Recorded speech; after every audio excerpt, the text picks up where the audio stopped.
I played Metal Gear Solid for the first time at a young age. At the time, I can't say it exactly had a profound effect on me. I think I was probably too young to really understand what it was doing fully. But that didn't change the fact that I loved it. It wasn't until years later, revisiting it after I had played other entries in the series, that I really saw it for what it was. Metal Gear Solid is a historic piece of gaming history, a masterwork of a multitude of people. Its gameplay is responsive and quick to grasp, but also reflective of the story and themes that it's trying to present. It's a massive evolution from the previous games in the series, taking everything that was learned in those entries and applying it to this new generation. The story that the game tells is at once both fun, cool, and flashy, while also being incredibly emotional. It's Metal Gear's ability to ride both of these lines at the same time that has always kept it in my mind. Playing the game when I was young allowed me to only see the cool side of Metal Gear. The cool characters, the cool scenes, the cool things that I could do in the game. But playing it as an adult allowed me to experience the deeper parts of the story, what the team was trying to say at the time with a project like this. Neither of those sides surpass the other though. Both ways of experiencing the game will give you the same reaction. This is something great. But the thing that makes it truly genius is that the game dips in and out of these two states of being all the time, like a dolphin swimming through the ocean, popping its head out of the water only to dip back down underneath the waves. The atmosphere of the game is still unmatched to this day. It's an atmosphere created as a sum of its parts. Music, sound, aesthetic, color, shots, lighting, tech, gameplay, and story all combine to create a feeling that almost can't be described. This is a feeling that I'd like to try and describe today, to place a finger on that emotion and say, this is what this is, to not just feel, but examine. I'll be diving deep into Metal Gear Solid here. I'll be talking about gameplay, mechanics, and everything in between. As a blanket spoiler warning for this video, if I start talking about a game, just generally assume that I'm going to spoil it. Hey Dad, it's me, your favorite son, and today I'd like to talk about Metal Gear Solid.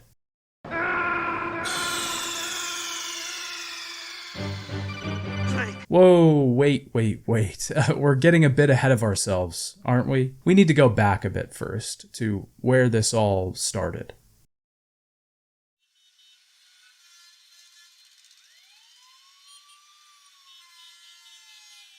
Metal Gear was the first game that was headed by Hideo Kojima. It was the first Hideo Kojima game in that sense. Kojima was originally very interested in film. He had a great passion for cinema and enjoyed movies to an obsessive degree. But the Japanese film industry was pretty difficult to break into. When he started playing games like Castlevania and the Portopia serial murder case, they had an effect on him. They weren't the bleep bloop games of old. These games had their own worlds and stories. I felt a certain authorial quality in them. So Kojima wanted to add his authorial quality to games that he had created. He ended up getting a job at Konami, and during his first meeting, he told the staff, "I want to make movies." They laughed, but there was something to this. Kojima wanted to make video games and movies, so why not both together in one? Kojima originally started at Konami in the MSX division.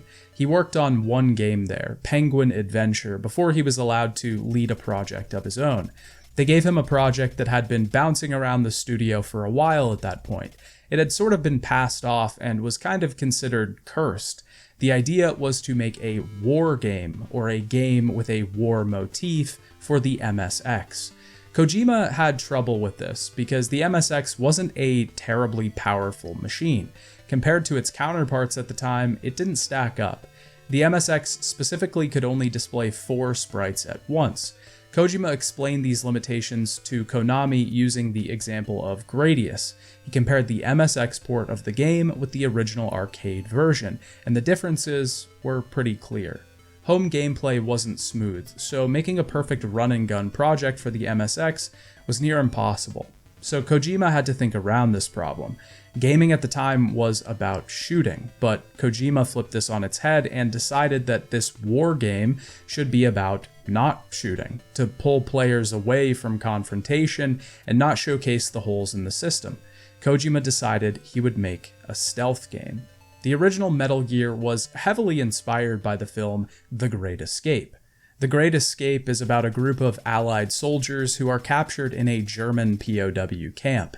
It follows their attempts to repeatedly escape the camp. It's a great film directed by John Sturges and featuring a star-studded cast in that of Steve McQueen, James Garner, and Charles Bronson. But Kojima decided it wasn't enough to make an escape game, but to create a character powerful and capable enough to sneak in and then escape. Kojima then took this further, placing emphasis on the story. He wanted an explanation. Why was this character sneaking in the first place? Now, I'm obviously focusing on Kojima here because this is where the Metal Gear franchise began. This small game on the MSX, quite unassuming at first, would spawn a massive career. It would birth a massive franchise, probably one of the best franchises ever created. But Kojima wasn't the only person working on this project.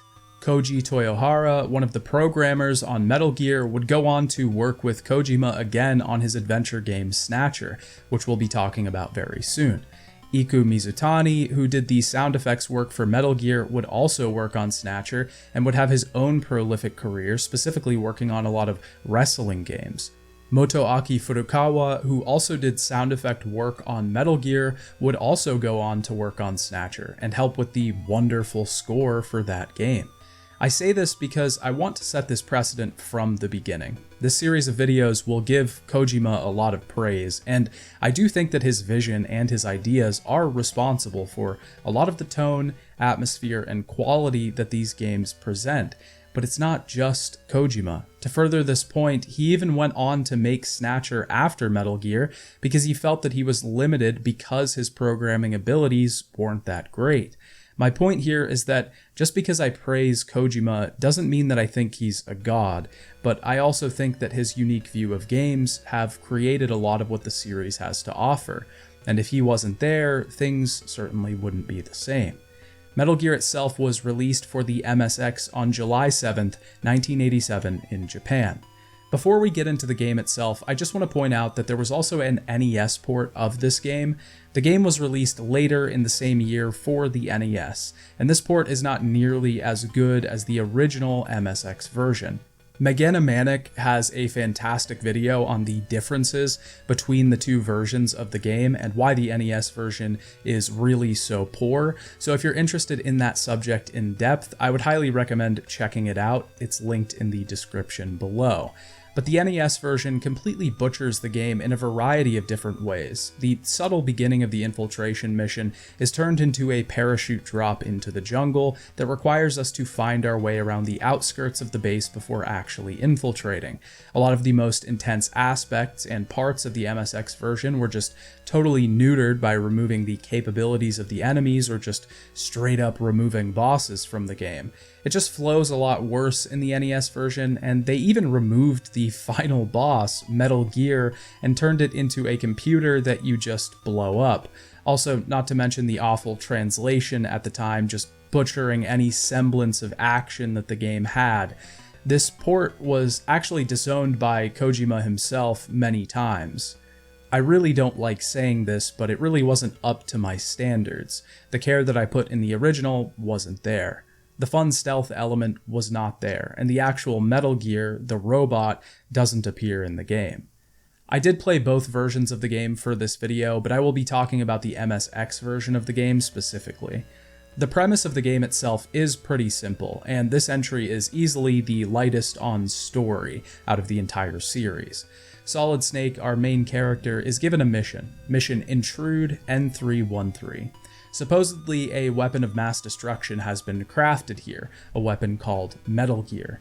We need to find out more information on the weapon by rescuing Gray Fox, another member of the unit that Snake is a part of, a unit called Foxhound. Metal Gear is a very simple game, but one that really shook up the gaming landscape at the time. The main mechanic is stealth, which from today's perspective might not seem that odd, but it was a pretty new idea for the time. Technically, Metal Gear was not the first stealth game ever made though. Castle Wolfenstein was released in 1981 and had stealth as its main mechanic. Menbiki Shonen, or Shoplifting Boy, was released in 1982 and had stealth as its main mechanic. But Metal Gear was certainly the first game to do it very well. In Metal Gear, we must sneak through outer heaven, ensuring that we don't get spotted. The goal at first is to find Gray Fox. In doing this, we will find various pieces of equipment and weapons. Our handgun will be our main weapon throughout the course of the game, as equipping it with a suppressor will allow us to take out enemies from afar, and in silence. Shh. But we can also punch enemies, which might just look like 3 basic jabs to you, but it's actually Snake using CQC, or close quarters combat, on his enemies. Weapons like the grenade launcher, rocket launcher, and submachine gun will help us out in specific boss fights later in the game. Equipment is placed throughout the entire base and either gives us some sort of advantage in battle, stealth, or it has a specific purpose to get us through the levels. For example, the gas mask is needed to traverse areas that contain poisonous breathables. The antidote is needed later in the game to ensure that the desert scorpion's poison doesn't eat us alive, and the cards that we pick up from bosses and in various rooms throughout the complex will give us access to the different parts of the game. It's kind of this very old and dated game design where we make some sort of progress, realize that we need a specific item to continue forward, and then have to backtrack to get that item before we can continue on. It's not awful, but its age is certainly felt in even its basic structure. Like I said though, sneaking around is paramount. If we alert an enemy in the area, he will call his buddies to come attack us. But since this was the MSX, this is usually forgotten a few screens away, or if we enter into certain rooms. But this doesn't seem that spectacular, right? So what did Metal Gear get so right? Because it wasn't just that it was fulfilling a vacant void in the gaming market at the time. Well, we can also use our codec to call different people and get advice on what to do next. This is the way that most gamers would have naturally found out where to go when they were stuck in 1987. Big Boss is our main point of contact. He is the one that is helping us on this mission, telling us where to go, giving us tips on certain items that we need to progress. Eventually, we do find Gray Fox, who looks very similar to the other hostages in the game. These hostages, by the way, will also give us tips on certain bosses and strategies to move forward. Saving enough of them will increase our star class, which allows us to hold more ammo and rations, items essential to keeping us alive in the heat of battle. Gray Fox tells us that Metal Gear is actually a walking battle tank, one that is capable of launching a nuclear missile from anywhere. Next, we need to find Dr. Petrovich Madnar. He knows more about the weapon and has been captured somewhere in outer heaven. He was forced to make the weapon, and he might be of some use to us. We have to head to the building's rooftop to get to him, though. This rooftop sequence is the one that I talked about before, the one that the NES port completely neuters. The reason that it's so intense in the first place is because of these rocket soldiers. They're the first enemies in the game that seem to follow you across screens. They fly around, they cannot be taken down, so you just have to run. They follow you into a room, which the first time you see is just absolutely terrifying. After you make this mad dash, you are confronted by the Hind D, a helicopter boss that you have to take down with grenades. It's a great sequence and really highlights the first thing that Metal Gear does so well. During the time that Metal Gear came out, the 80s, games clearly didn't have the graphical fidelity that they do now. The ability to fully realize a world in complete 3D with absolute detail just wasn't possible yet. But that idea wasn't even in people's minds. This was realism. This was the cutting edge. The things happening on screen existed as symbols to direct the player's imagination to expand on them. In the same way that the cover of an 80s game really oversells what the actual product looks like, this really looks like this, and this really looks like this, and this really looks like this. But this isn't false advertising. The cover represents the actual events that are occurring in this spiritual game world. We are seeing symbols of it appear on screen in the same way that a novel provides the reader with words that are meant to trigger images in their brain. The 8-bit characters are meant to trigger an even more real feeling in the player's mind. The sequence on the rooftop instills fear and intensity into the player's mind, rushing into the enemy base, rocket-propelled soldiers chasing after us, taking on a manned helicopter alone with only a grenade launcher at our side, and then parachuting off the building is about as cool as it gets. Of course, Kojima was heavily inspired by 80s action films, Lethal Weapon, Predator, Rambo, just to name a few. Snake himself, of course, was named after Snake Plissken from Escape from New York, a fact that just about everyone and their mother even knows at this point. I say all this to further the point that Metal Gear, even though it doesn't look like the Phantom Pain, carries a lot of the same feelings that later entries in the series do. It is intense. Sneaking through an enemy base to try and save the world is harrowing. Getting spotted by a camera is just as scary here as it will be when we get to Metal Gear Solid. Our initial reaction is to get away as fast as possible, to run and hide, to try and get the enemy off of our tail so we can return to our mission, Intrusion. After the rooftop sequence, we parachute off the building and head to Building 2, where we find the Doctor, who's actually not Dr. Petrovich. He is an imposter that has been swapped out and tries to trick us with a trap in the ground, but he is unsuccessful. Of course, we have to find the real Doctor, and when we eventually locate him, he wants us to save his daughter first, as she is also captured. She tells us that her father created Metal Gear against his will, and we make our way back to him. After fighting many bosses and re-traveling through many different areas, we learn that Metal Gear is on the 100th floor of Building 3. He also gives us the information on how to defeat Metal Gear. Since its legs are its weak point, we have to use plastic explosives on them, but in a specific order. Right, right, left, right, left, left, right, left, left, right, right, left, right, left, right, but he forgot the last one. On our way to the final boss, our leader, Big Boss, starts giving Snake bad information. He's telling him to go the wrong way, telling him to go indoors that he shouldn't. It's become clear that Big Boss isn't on our team. He even tells us to turn off our console at a certain point and to stop playing the game, clearly beginning Kojima's affinity for breaking the fourth wall. Our final fight with Metal Gear sees us avoiding 2 laser cameras on the wall while also trying to place explosives on its legs in the right order. It's a pretty intense battle, but once we finally complete it, the thing is destroyed and the self-destruct sequence on the base is set. We have to make our escape, but on our way out, we're confronted with the real final boss, Big Boss. We were fooled the entire time. Big Boss was the leader of Outer Heaven. He selected Snake specifically for this mission because he was a rookie. He never expected him to actually complete it. Snake was meant to fool the rest of the world into thinking that Foxhound actually attempted to stop this resistance, but Big Boss is now determined to bring down Snake with him. The fight against Big Boss is actually pretty easy because we can just hurl rockets at him until he's dead, but it's not about the intensity in this fight, it's about what this stands for. This man sent Snake here on a mission that meant nothing. He used him as a pawn, and we can't let that fly. After we defeat him, we have to get out of the base, but we have a time limit. We can actually equip Snake's cigarettes here, an item that he's had since the beginning of the game, and it will add time to the timer. There are a ton of little details in the game like this. They're small, but when found naturally, they're a really nice surprise, and they tell you exactly how much the team cared about the thing that they were making. Also, we need to take the left ladder here because it's the only one that goes all the way to the top.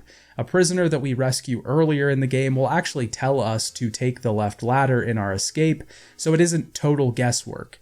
With that, Snake leaves the exploding base and radios back to home to tell them that the job has been done. No big deal. After the credits, we get a short message. Someone is looking for revenge. Someone wasn't dead after all. Metal Gear is actually a fantastic game and pretty great for the time. It has a lot of backtracking issues and certain things that make it way too dated to recommend to your average gamer in today's age, but there is a lot here that will become incredibly present throughout the rest of the series. All of the hallmarks of the later Metal Gear games are actually found here in the first. This is the bare bones prototype, and it's still worth something. It's a great game in its own right, but it's also specifically notable because this is where it all began. Metal Gear was pretty well received by critics, with most pointing out the intensity and stealth action as high points. The game sold well in Japan, peaking at number 3 on the highest selling MSX games in Japan for the month. The NES port ended up selling 1 million units in the United States, making the game an obvious success across the board. But Kojima wasn't eager to make another game in the series. Before we move on to the other entries in the Metal Gear canon, we need to take 2 quick detours.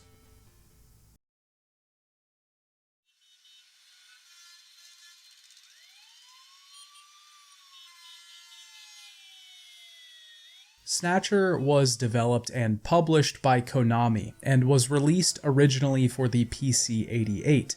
It was then ported to the MSX, the PC Engine, Sega CD, Sony PlayStation, and the Sega Saturn. You're probably saying to yourself right now that this is a video about Metal Gear Solid. Why are we talking about Snatcher? Well, first we have to set the scene. Before we can talk about Metal Gear Solid, we have to see how things have progressed. There are a lot of things in Metal Gear Solid that began here, ideas and concepts that would start out as a seed and then blossom into the full tree that is MGS. Even though Kojima wasn't the only person that worked on the game, it is also important to see how he progressed as a developer, because at the end of the day, we need to explain how this turned into this. Just as a lot of structural and gameplay elements would transfer from Metal Gear to Metal Gear Solid, a lot of story and narrative elements would transfer from Snatcher to that game as well. During the development of Metal Gear, Kojima had felt somewhat stifled. He wasn't very knowledgeable at programming, and being Kojima, he wanted complete and total creative control over the project. To this end, he had the team create a simplified programming language that would allow him to control music cues, fade-ins, virtually everything he wanted to adjust. Kojima was also famously quoted as having said, "When I saw Jesus, I was convinced that I had to develop Snatcher for the PC-88 or it wouldn't be good." Of course, he is referencing Jesus, the Japanese adventure game developed by Enix for the PC-88, and not Christ himself. The idea for Snatcher also rose out of Kojima's love for the Portopia serial murder case. Portopia Serial Murder Case is an adventure game written by Yuji Horii, developed by Chunsoft, and published by Enix. The story follows a murder case as we try to investigate the details and find the killer. And of course, my desire to make movies was part of it too. So I wanted to create a game with cinematic nuances, something with a more developed world, story, and dialogue. And Snatcher surely takes its influence from movies, namely Blade Runner. If you see a screenshot of Snatcher or its main character, you're automatically going to assume that the game is a Blade Runner ripoff, and in many ways, it kind of is. Our main character, Gillian Seed, has lost his memories. A woman that seems to have been his wife also doesn't remember anything of their life. The two are now living apart as she doesn't feel the same things for him that he remembers feeling for her. It's this very tragic relationship that's always existing at the back of this game. The few optional occurrences that allow you to make video phone calls to her will leave you feeling incredibly bad for Gillian as he tries to bring his wife back to him, but she only pulls further and further away. But Gillian has a new job. He has just become a junker. Junkers are a part of a small organization that is tasked with taking down Snatchers. Snatchers are some type of robot. Not much is known about them other than the fact that they can change their appearance to fit any person. Their designs invoke images of Terminator, and their behaviors invoke memories of Invasion of the Body Snatchers, once again feeding off of that cinematic influence. Kojima described Snatcher as a giant homage by a bunch of science fiction geeks. There's a ton of references in the game that sort of skirt copyright laws. I never worried about that back then because doing what I liked in games, an interactive form of media, was in itself a new thing for me. But the Blade Runner references and comparisons generally end pretty quickly into Snatcher's story. It soon becomes its own tale about corruption, deceit, betrayal, love, and perception. The way we interact with the game is very simple. It's a classic adventure game. In any given scene, we can move to another, look at specific people or items in the scene, investigate those items further, or talk to the people we see. Gillian's first assignment is to help out another junker, Jean Jack Gibson. We do this with the assistance of a small metal robot who is, funnily enough, named Metal Gear. Metal, introduce yourself. Yes, sir. Pleased to meet you, Gillian. I am Metal Gear Mach 2. I am programmed to be your personal assistant. Metal Gear? Kojima's other games are all filled with a ton of references to the Metal Gear series, but at the end of the day, these are just references. These universes technically are not connected. When Gillian arrives to the place Gibson was investigating, he finds the man dead, assumingly killed by Snatchers. The investigation then leads back to his home, where we find valuable information on his computer about the Snatcher threat. They have a weakness to ultraviolet rays, which causes them to need excessive amounts of sunscreen. They emit a foul odor, and Snow 9 is usually present nearby them. It's a snow-like substance that is actually pollen and causes people to sneeze when around it. We eventually track down a Snatcher and are saved by a bounty hunter named Random Hajil, who takes out the androids for money. We then find a Snatcher hospital after solving many puzzles and questioning a few individuals. We are confronted by one of the big guys behind the whole ordeal. Gillian is luckily able to escape due to the help of Random. The final act comes to a head when Jamie, Gillian's wife, is captured by the Snatchers. The Junker HQ themselves has been infiltrated by a Snatcher impersonating the chief. Harry, the engineer, is killed. Everything is going very poorly, and the end of the game kind of comes in fast. There's a lot of cutscenes right towards the finale just to wrap everything up and explain the whole thing. This was a massive complaint with the game because control was wrested from the player before they could get answers themselves, and I will agree that this does remove an element of interactivity. Up until this point, Snatcher did a great job at developing a beautiful atmosphere. Neo Kobe City is this noir-inspired, kind of dark and morbid, gloomy place. It's a poppy 80s version of a seedy underbelly with shady individuals dwelling in the shadows. We never know who the enemy truly is. Even Gillian himself could be a Snatcher, but uncovering the story thus far has required us to solve many puzzles, note lots of information, and think our way through things. That was frankly one of the things that I loved about the game. I kept a small little notepad beside me throughout playing most of these games, just to write down codec numbers, information I might need later for puzzles, trying to ultimately emulate what it would have been like for someone playing this game on release. Obviously, this can't be achieved fully because I have played some of these games before, and I did know the solutions. I mean, who doesn't know at this point that you have to switch the controller to port 2 for the Psycho Mantis fight? But at certain points, particularly when I had to remember what a suspect looked like to develop a profile of him back at the station, I genuinely felt like a detective. I had my notepad, I was questioning suspects. I felt like Gillian. I kept video phone numbers in my book. I worked out puzzles here. It was a really good level of interactivity. It felt like Kojima had a playground here with little details he would give for the player to juggle.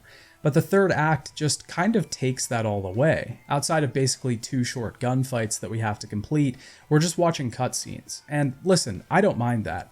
We'll get to later games in the series where I think that actually adds to things, but Kojima did intend for the third act to feel this way.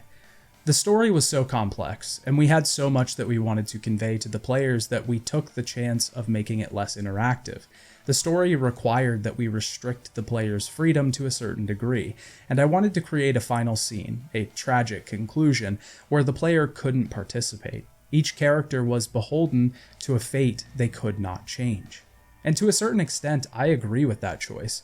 Gillian's hands feel tied here. It feels like the world is forcing itself upon him and pulling the controls away from the player after they've had so much of it for the length of the game feels powerful. It furthers the point as well that the forces behind things have been orchestrating events far beyond our control for a while now.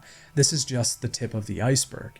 The third act itself ends with Gillian saving Jamie from Elijah Modnar. Modnar was a part of a Soviet program to create Snatchers about 50 years ago. Gillian was also a part of this project, but he was actually spying for the CIA at the time. Jamie and Gillian had a son together named Harry, the same Harry that became the engineer at Junker HQ. The two were put into cryosleep and woke up decades later, their memories absent. Modnar's plan is to try and replace all of humanity, including the world leaders, with Snatchers. He thinks that they are some form of new evolution for the species. He ends up revealing that Random Hajil was a part of this whole thing as well, but Random turns on him and allows the group to get away before an orbital blast destroys the place. Gillian is then seen off by Jamie as he decides to head to Moscow to follow this thing all the way down. There's another version of Snatcher that wasn't released as a straight-up port called SD Snatcher. This was a sort of chibi-styled RPG remake of the game. I unfortunately could not get this to run on any emulator for some reason, and trust me, I tried. It does look quite interesting though, but I can't speak on it too much without having actually played it. Snatcher as a whole, though, does a lot right. Its sound design is fantastic. This would be a trend for almost every game that we'll talk about here, and there's a reason for that. But every sound effect, from the intense explosions during a car chase to the subtle whooshes of an automatic door, all feel genuine and in-world. They work incredibly hard to create the background foundation for Neo Kobe City. They're so important that we almost don't even think about them. They get lost just because they feel like noises. What's so interesting about noises?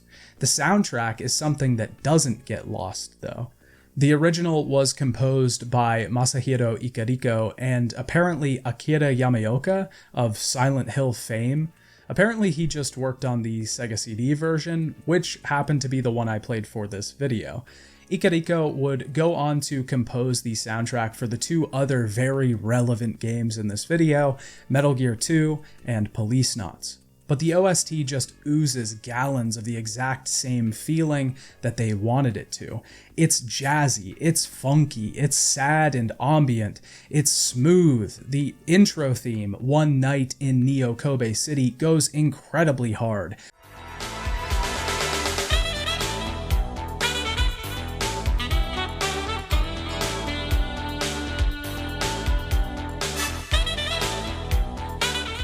It feels like you can see slow motion footage of Gillian just repeatedly pulling his gun over and over, pointing it just past the lens of the camera. A montage of "get down or I'll shoot," but with style. The creeping silence track is also one of my favorites, as it really evokes an unsettling inchworm of a vibe.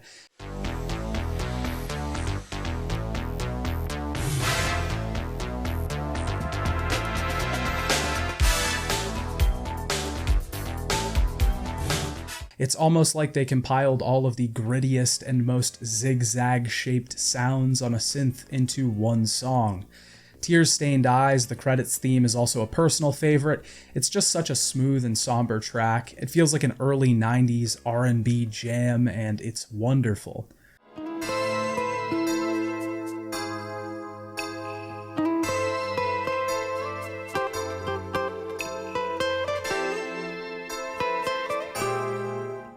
All of these things mesh together into one big wad of gum. It creates an atmosphere for Snatcher that just sticks to you. Because it's gum, but also because the world feels like a special place. Quickly into its short runtime, it sets itself apart from the things it references and pays homage to. It becomes its own new poppy version of those things, an amalgamation of all the things that someone loves. And that is truly felt here. You can tell the entire team wanted to make a great sci-fi product, something that was for all the cyberpunks. The game did not do very well in sales, in Japan or in the West. It obviously now has a pretty large cult following due to Kojima's involvement and the overall quality of the product for the time. It was also critically favored on release, mostly praised for its themes and raising the bar for action games. But the biggest thing that Snatcher tells us about Metal Gear is not that there is a bar called Outer Heaven. It inevitably becomes a stepping stone in our story, because it was Kojima's first foray into telling a story like this, something with so many moving parts, characters, dialogue, and detail, and a lot of the hallmarks of later Metal Gear games are here. Even the villain explaining the plot at the end of the game, the massive conspiracy, the political commentary. Where Metal Gear was the prototype for what Kojima would do with gameplay, Snatcher was the prototype for story. But during all of this, Konami was going another direction. Metal Gear had been a massive success for them. Why let sleeping dogs lie? They should make a sequel.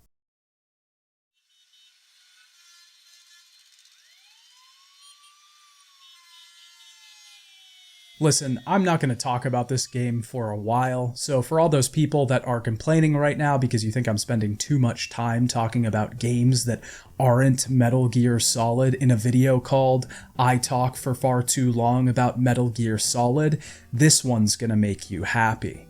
Snake's Revenge, or Snake's Revenge Metal Gear 2, was developed by Konami without the involvement of Hideo Kojima. It would be the first of many times that they would try to take the series into their own hands, and it would be the first of many times that this decision would turn out poorly. Kojima didn't even know the game was happening until he stumbled upon another Konami employee on the train one day. He told Kojima, "By the way, I'm developing this game called Snake's Revenge, but I know it's not the authentic Snake, so please create a new Snake game of your own." Notably, one of the programmers on the game was Hitoshi Akamatsu, the one that is assumed to have created the Castlevania series, as the original creator was listed under a pseudonym at the time. Snake's Revenge is kind of abysmal. It doesn't have any of the subtlety, tact, or intrigue that the first game had. It looks alright apart from the blown out colors, which seem to have been replicated from the Famicom version of the original Metal Gear, but it's just insane how you can play a game like Metal Gear that came out in 1987 and reach the conclusion that, well, it's not that outdated. I mean, sure, it has its weak points, and it definitely doesn't feel like it was released today, but you can see what they were going for. You can see the detail, the effort, the purpose with which it was made. And then you can play a game like Snake's Revenge, which came out 3 years later and feels incredibly dated by comparison. Most of the beginning sequence sort of mirrors the beginning of the NES version of Metal Gear. Snake is in a forest and must sneak into a base. The main mechanic of this entry, though, is avoiding these spotlights. If we get caught in them, the guards are alerted and we're chased around the forest. The only way to get rid of the alert is to kill all the guards on screen. It's odd because both Metal Gear and Snake's Revenge come from a similar place. They are both about sneaking. They are both about the tension created by hiding. But Snake's Revenge takes this into another realm, one of action and shooting, rather than the genius or ingenuity of not being found. It's really rough, it's difficult, it's clunky, and it definitely isn't Metal Gear.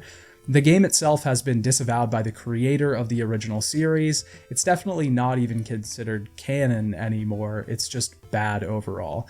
But the game did give us one thing. It convinced Kojima to come back to the series. The NES port of the original at the time was not living up to his standards either, so he decided to create another game in the series, to really try and push this idea forward.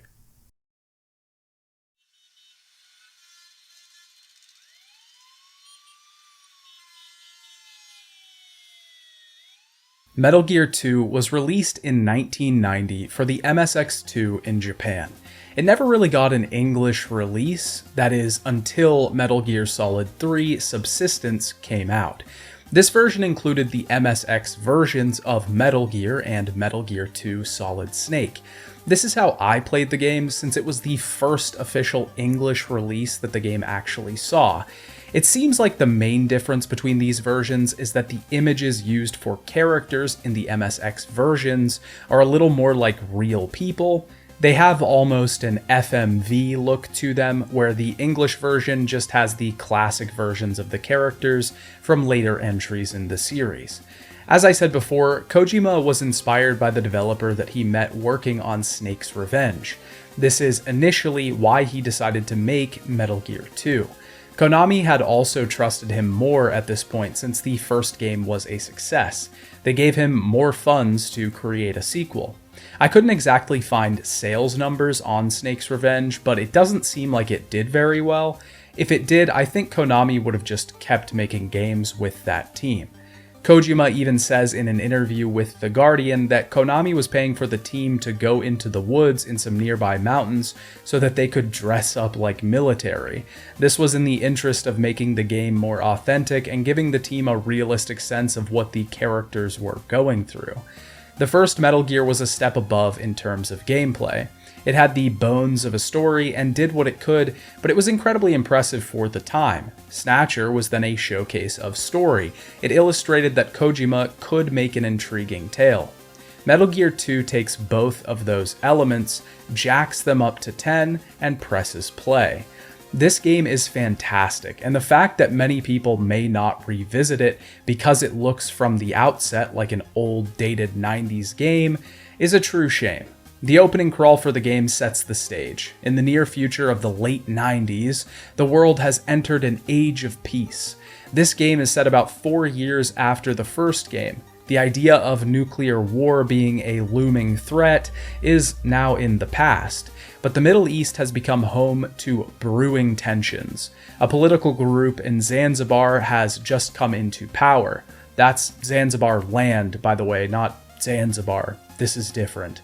Zanzibar land has begun attacking powers nearby and taking their intact nukes from nuclear disposal sites. It has become the last remaining nation with nuclear capabilities, and this threat allows them to invade those countries with little to no resistance. At the same time, the world is facing a massive energy crisis, as the world's last remaining oil supply has dried up. Dr. Keo Marv has luckily developed Oilix as a way to synthesize petroleum, seemingly solving this crisis. But to make matters worse, Marv has been kidnapped by Zanzibar land themselves. They now have control over both the world's nukes and its solutions to the energy problem. A tiny microbe, only a few microns wide, is about to change the world forever. Oh yeah, and the nukes, because they also have nukes. But that's Snake's goal in this entry, to infiltrate Zanzibar land and rescue Dr. Keo Marv. Metal Gear 2 makes many upgrades to the formula that it had set in the first entry. Like a pot, the clay had only begun to take shape before an attempt at perfection was made. As you can see, the characters in our codec calls will now appear on screen, putting a face to the names that we may have seen before. Most of the new cast will be first-time appearances though. Roy Campbell, a recurring character in the series, is our point of contact for this mission, seeing as Big Boss was, a bad guy and all. Most of these static things that the Metal Gear series is known for are actually present here, first, in Metal Gear 2. This entry introduces the radar system, allowing us to see one screen in any direction and 9 screens total. We can track enemy movements on the radar, even if they aren't currently on our screen. This was a massive jump forward in terms of design. The fact that enemy placements seem to persist after we've left the screen is really cool. The enemies themselves have also been massively upgraded in this entry. Before, enemies could just see in a straight line. The guards and soldiers of Outer Heaven were basically pretty dumb. It was difficult to get seen by them, but now they actually have a field of vision in front of them. They can also turn their heads to change that field of vision, which they will do often. Getting seen is just something to get used to. They are also alerted when we make certain noises, if we step on a particularly textured piece of floor, if we use a non-silenced weapon, or if we make a knock on the wall, they will investigate. Alerts are a bit more punishing here as well, as we genuinely have to hide from the enemies because they will chase us across screens. We have to evade their detection for long enough to get the alert meter to go down. The puzzles in this entry are also more in-depth. We don't receive health and ammo capacity upgrades on increasing our rank, but on defeating bosses. The whole thing is starting to feel a lot more like Metal Gear Solid.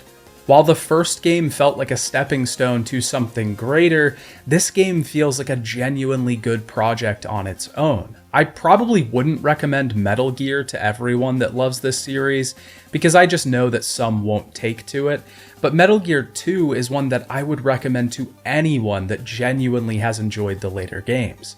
The largest upgrade, though, as you can already tell, is the story. Most of the story comes through codec calls, but we do have a lot of in-person conversations as well, and the themes that Metal Gear would become known for all start here. Rather than just a few lines of dialogue, we get a cast of characters, interesting plot lines, and a satisfying conclusion.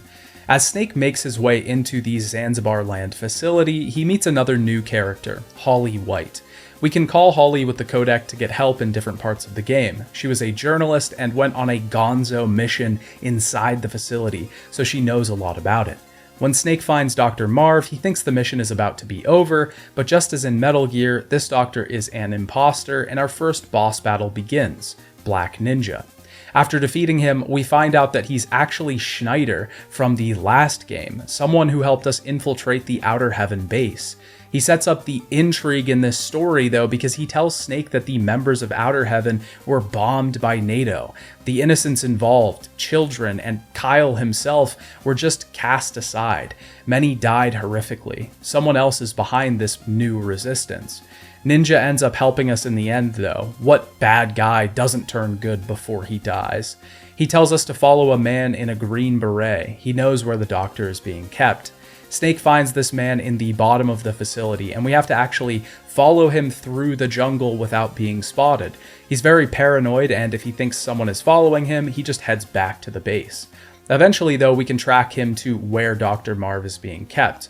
We have a problem, though. The doctor isn't here. What is here, though, is a sound. A knocking on the walls will be our clue to the puzzle we must solve here.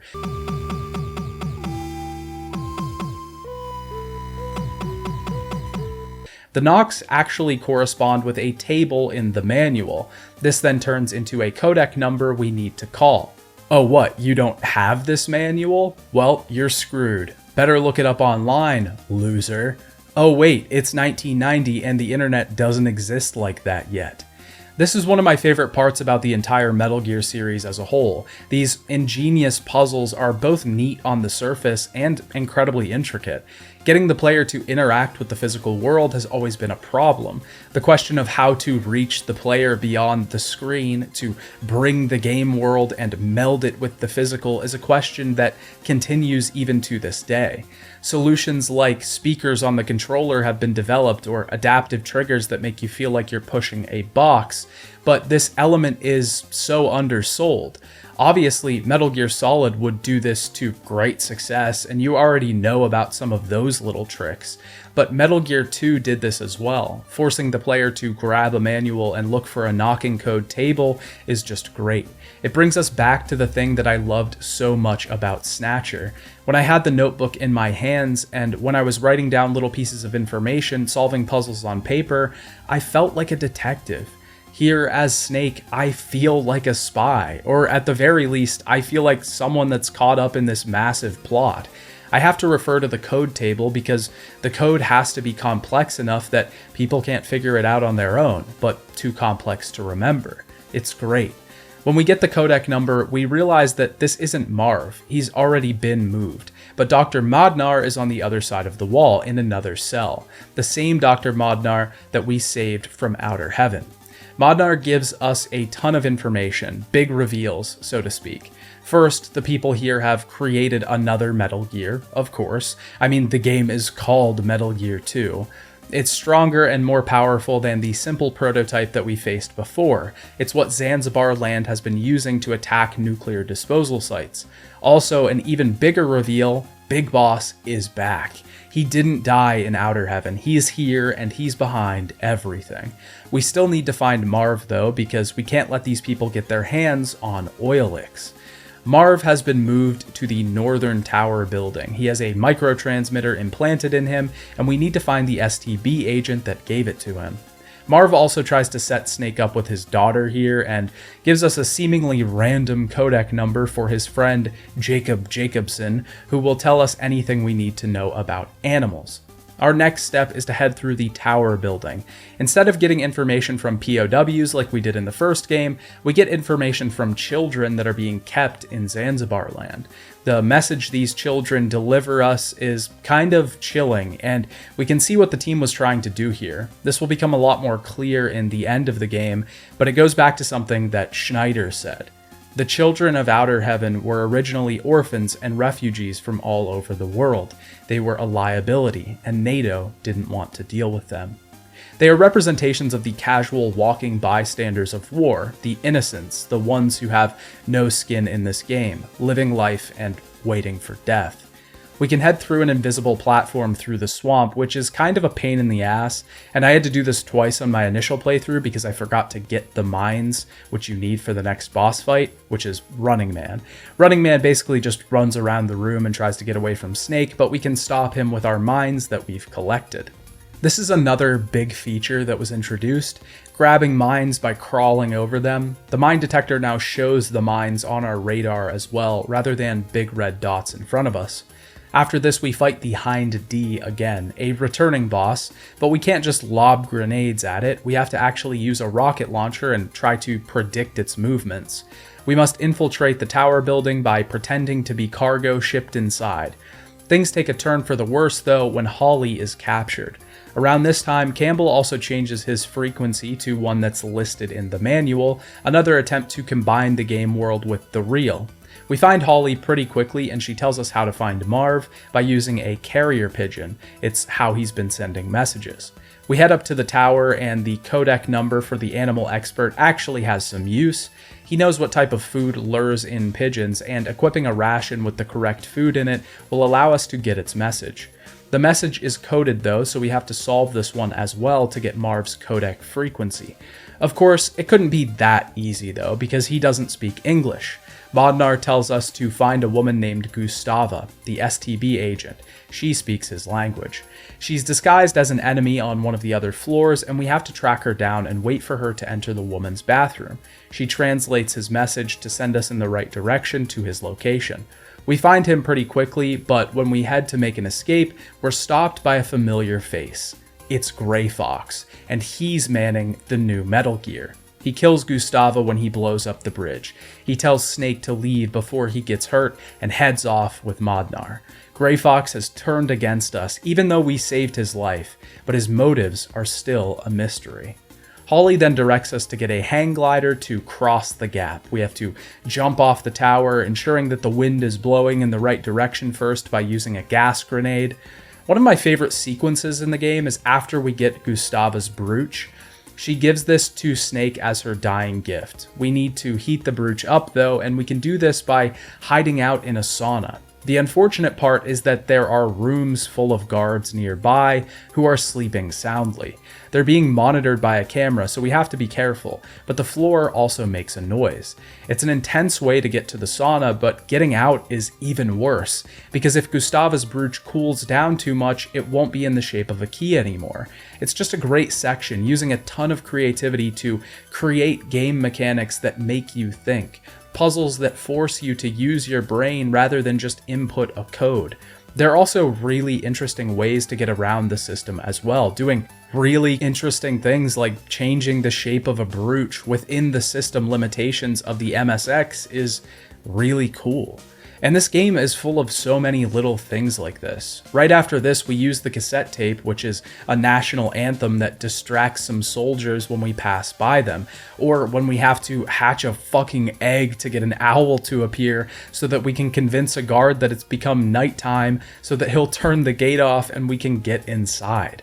Remember when I said these guards are smart this time around? I lied.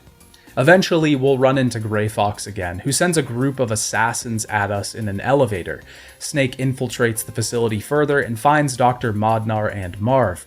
They're being held in the same place, but Marv is dead. Modnar tells us that Marv has stored the information for Oilix in a locker nearby, but he needs the key for it. Marv is a massive fan of the MSX, ironically, and has stored the info on a cartridge. That's when Holly calls to tell Snake that Modnar has become a double agent after being shunned from the scientific community. He's working against us, and he actually killed Marv. He feels dejected because America turned away his ideas for Metal Gear. He feels tossed aside, and his life's work is now meaningless. He's been working against us the whole time, even calling Gray Fox to the bridge to fake capture him. He then tries to choke Snake out, and we have to use remote-controlled rockets to hit him in his back. This game is so cool. We knock him out, and there's one more thing to do. Change the key one more time by freezing it to get into the locker and retrieve the Oilix data. This takes forever, and I haven't really talked about it yet, but this section has a ton of backtracking. When we originally get here, we have to leave if we don't have enough rations to dispel the sinking pools in the hallway. We then have to backtrack to get the right key card from a boss we already killed. We then have to backtrack once more to freeze the key and get into the locker. It kind of makes up the entire third act of the game. During this whole time, someone is calling us and giving us information. He calls himself our #1 fan. When we finally get the cartridge, Modnar tells Snake that he can destroy the Metal Gear by attacking its legs. The dying doctor is helping us once again by telling us the secret to defeat Metal Gear.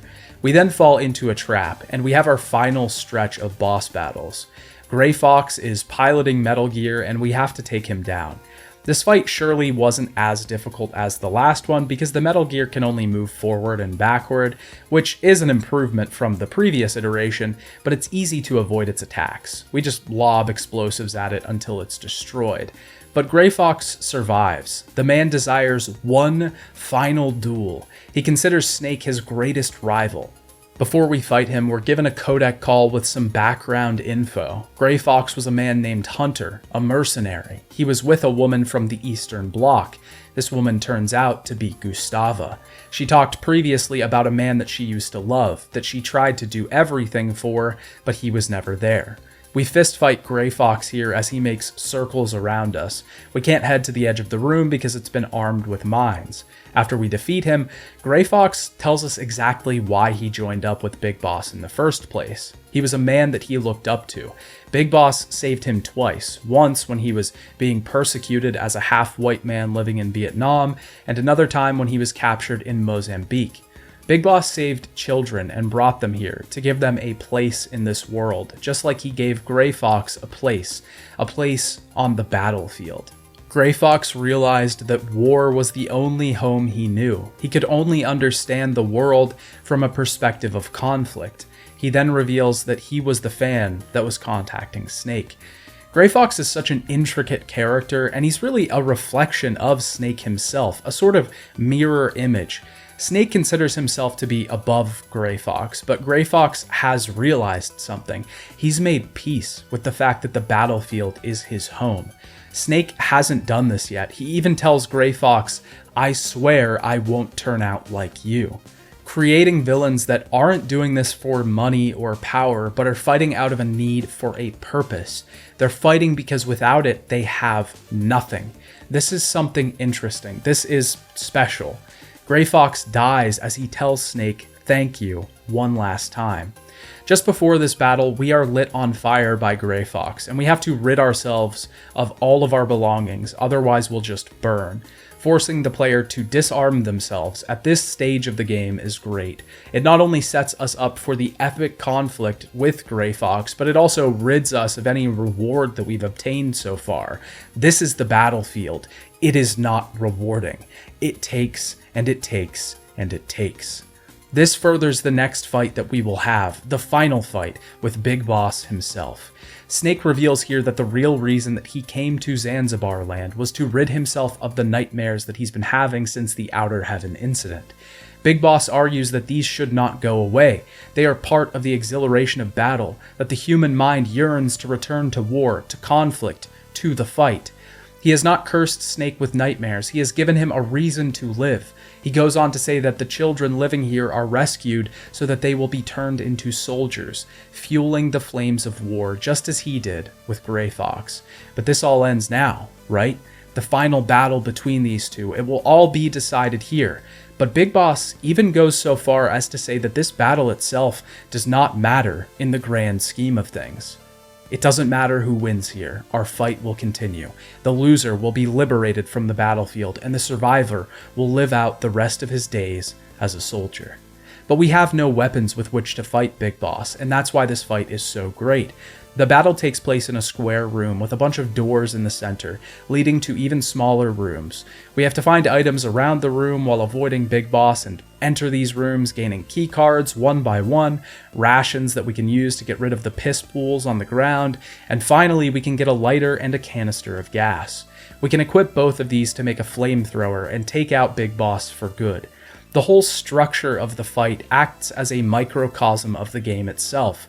We ran around the facility getting different keycards and gaining access to different places just to get little items that will get us into different places. It's great, but this time we don't need pistols or grenades or mines. We just take Big Boss out with good old trusty flame. After we take him down, Big Boss still claims that this isn't over. Holly arrives and the two make their escape into the jungle where they are picked up by a helicopter. The final credits scene details Campbell, Holly, and Snake all looking at the MSX cartridge that Marv left. It has his signature on it, which when flipped upside down reads as his name, confirming that Oilix is inside. The whole ending sequence for Metal Gear 2 is just a masterwork. The boss battles themselves are all ingenious, especially the one against Big Boss, which forces us to use our wits, and is just as intense as any other because he chases us around the whole time shooting at Snake. But the themes that the game presents here just fit in so well with the series. The idea that war is never ending, just this thing that warriors and soldiers constantly wait for to restart. This echoes the theme of the world, the beginning text crawl. The world was entering a state of peace once again, but it just couldn't keep itself out of conflict because it needs it to survive. The battlefield matters more than any monetary or physical gift we could receive. This leaves the player asking the question, was what Big Boss said true?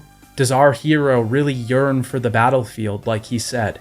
Maybe this want is lying dormant inside of Snake and he just doesn't know it, waiting to pop out once again in another fight somewhere, another intrusion mission down the line. Metal Gear 2 was another success for Konami. It was received incredibly well by critics. The characterization, the storytelling, and the upgraded mechanics. The game sold well too, as it debuted as the highest-selling MSX game in October of 1990. It was certainly enough to warrant a sequel, but in just a few short years, another console would be entering the market, much more powerful and much more capable than the MSX. But even before that, Kojima wanted to make another adventure game.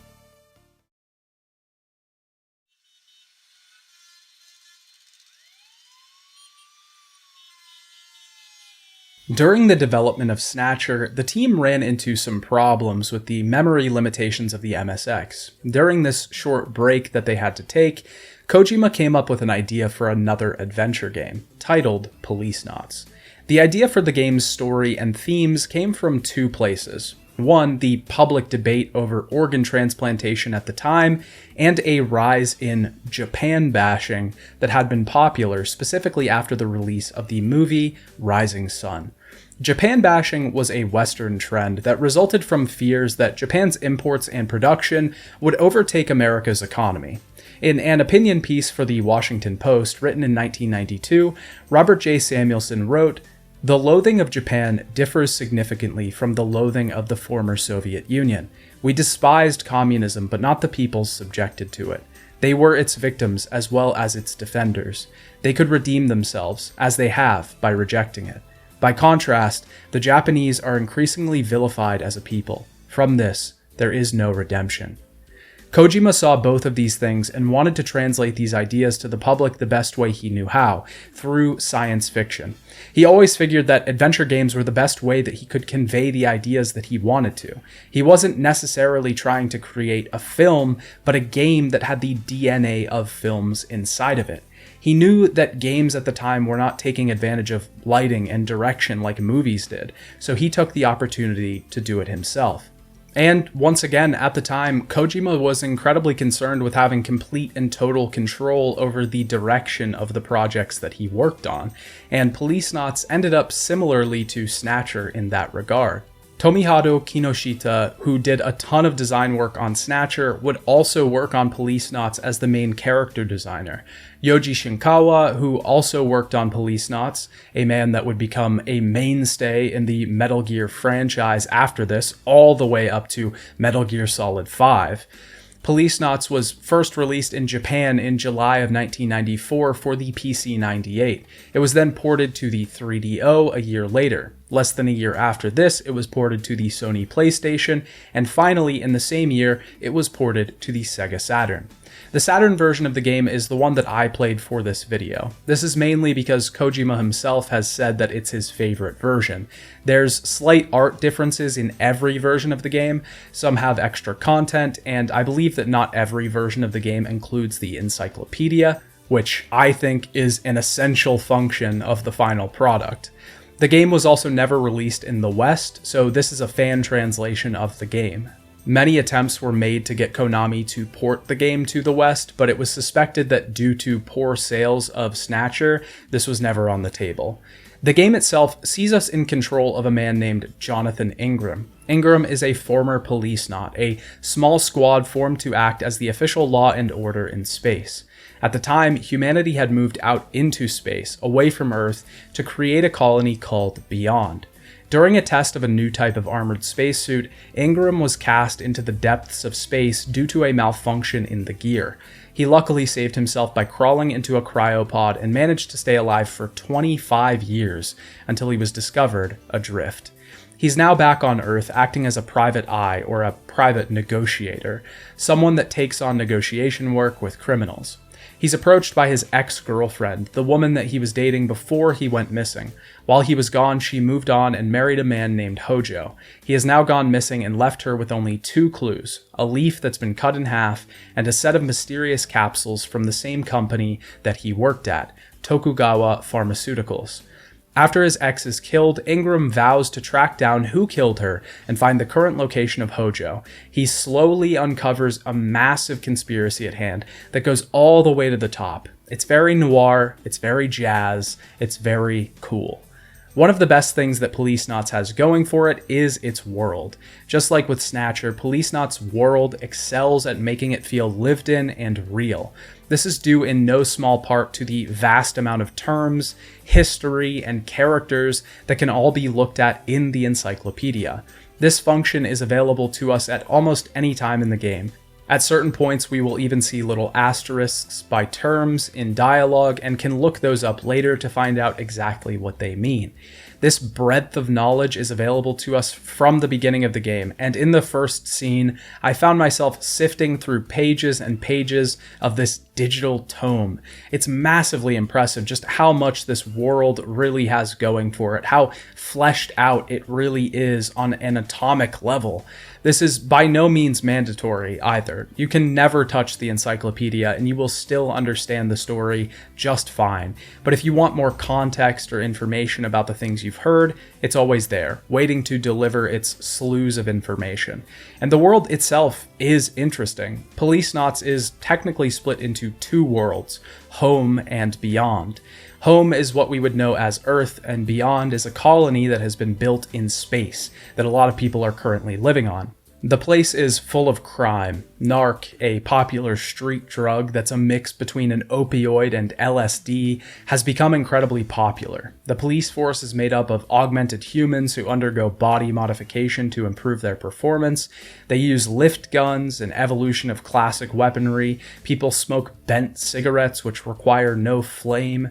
In all of this, Ingram exists as a relic. Everything he does is against these sort of modern trends. He smokes real cigarettes, he uses a classic recoil gun, and he's afraid of space. He's eventually forced to go to Beyond, though, to track down the killer.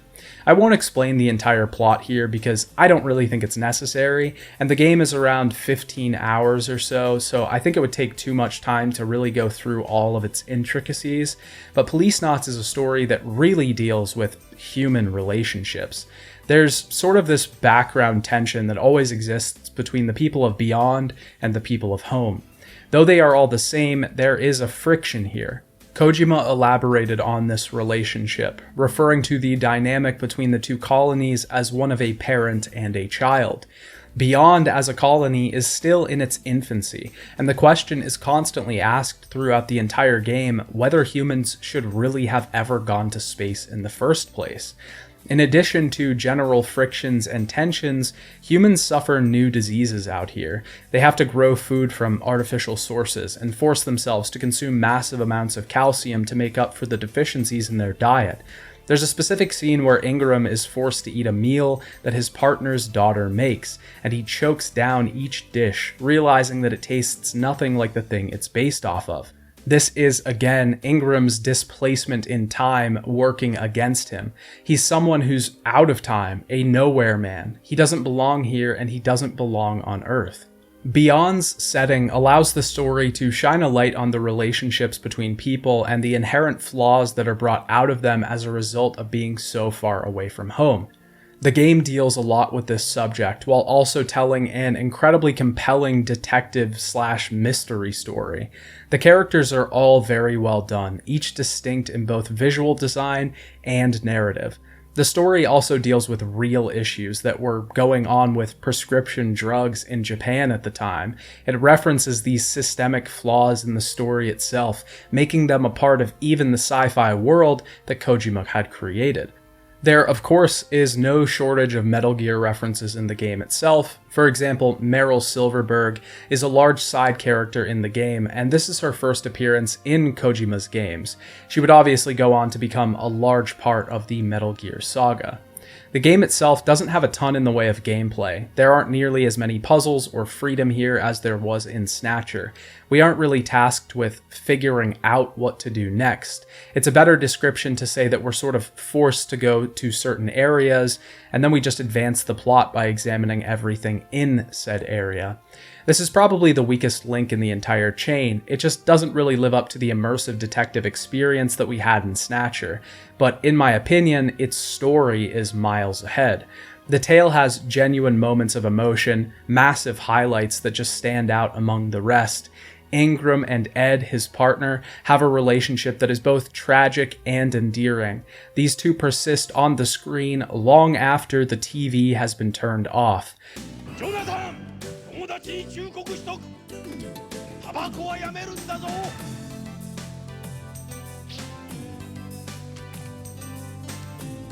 考えとくよ。Kojima talks quite a lot in reference to Policenauts about wanting to leave players with something after the game is off. Whether you leave Policenauts thinking about the relationships between characters, the things that persist, the future of humanity, the reality of space exploration, or the inherent good and evil in man, I can guarantee that you will leave with something you didn't have before. Policenauts was generally well received among critics. Most pointed out its setting, characters, and writing as its best pieces. I can't seem to find any sales data on Policenauts, but we do know that Kojima was at least thinking about doing a sequel focused on Tony Redwood, the villain from the game. Again, I think this project was Kojima flexing his muscles a little here, trying out new ideas and working out a larger story. These themes of conspiracy and human relationships would all rear their heads again in the game that we originally came here to talk about. Kojima thought that doing adventure games would truly be the best way to experience the ideas that he wanted to get across, and in a way, I think that they were, at least for the time. Some of these ideas, specifically the ones focused on space, may not have exactly fit that well in Metal Gear Solid, but it doesn't really matter, because these ideas were expressed, and with the release of the PlayStation 1, Kojima had a new idea, through the path of returning to an old one.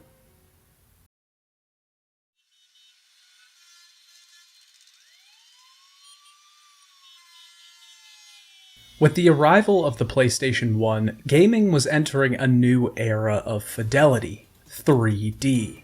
Now characters and worlds could be fully realized. A literal new level of depth was introduced. Buildings were now extruded upward from the ground as if God himself had pulled them from the earth.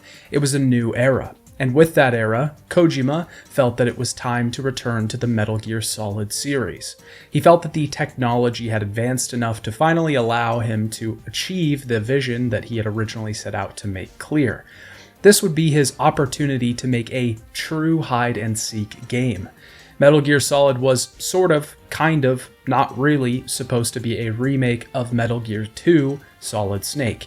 We'll dive a bit deeper on that idea in a bit, but it was really another evolution of that game, with some of the same ideas. At this time, Kojima had been worried that what he thought of as his poor script writing would not translate to the PlayStation in a full game with a much more real world, but he also felt that creating 2 adventure games had prepared him for this situation. The team for Metal Gear Solid was about to grow considerably compared to the games that Kojima had worked on in the past and the games that Konami had produced for the series. At this point, it wasn't really just Kojima anymore. A specific notable addition in the team was Yoji Shinkawa, who did the character designs for Metal Gear Solid. He would become a mainstay of the team throughout the entire series, eventually leaving Konami to go work at Kojima Productions on Death Stranding. He was originally selected for the team when his art stood out among the rest of the applicants because of the sheer amount of styles he displayed and the effort that he put into making clay models. This clay model work would become incredibly important in the development of Metal Gear Rex, the new Metal Gear introduced in Metal Gear Solid. Making a clay model of what he wanted the weapon to look like gave a much better framework for the CG artists to work from. It also seems like Kojima had much less of a focus on being completely in control on this entry, especially in regards to Shinkawa. He gave Shinkawa ideas on where to start and would guide him in directions if need be, but Shinkawa was making constant adjustments and changes, all in the interest of what would be the coolest to make. And Shinkawa wasn't the only member of the team that would come in here and stick around. Yuji Korekado did a lot of work of the programming on MGS. This work is something that Kojima has always sort of established as really important, noting in many interviews that the CG artists and coders are the ones that actually have to implement the ideas they come up with. Tomokazu Fukushima would assist on writing the extra codec calls for MGS.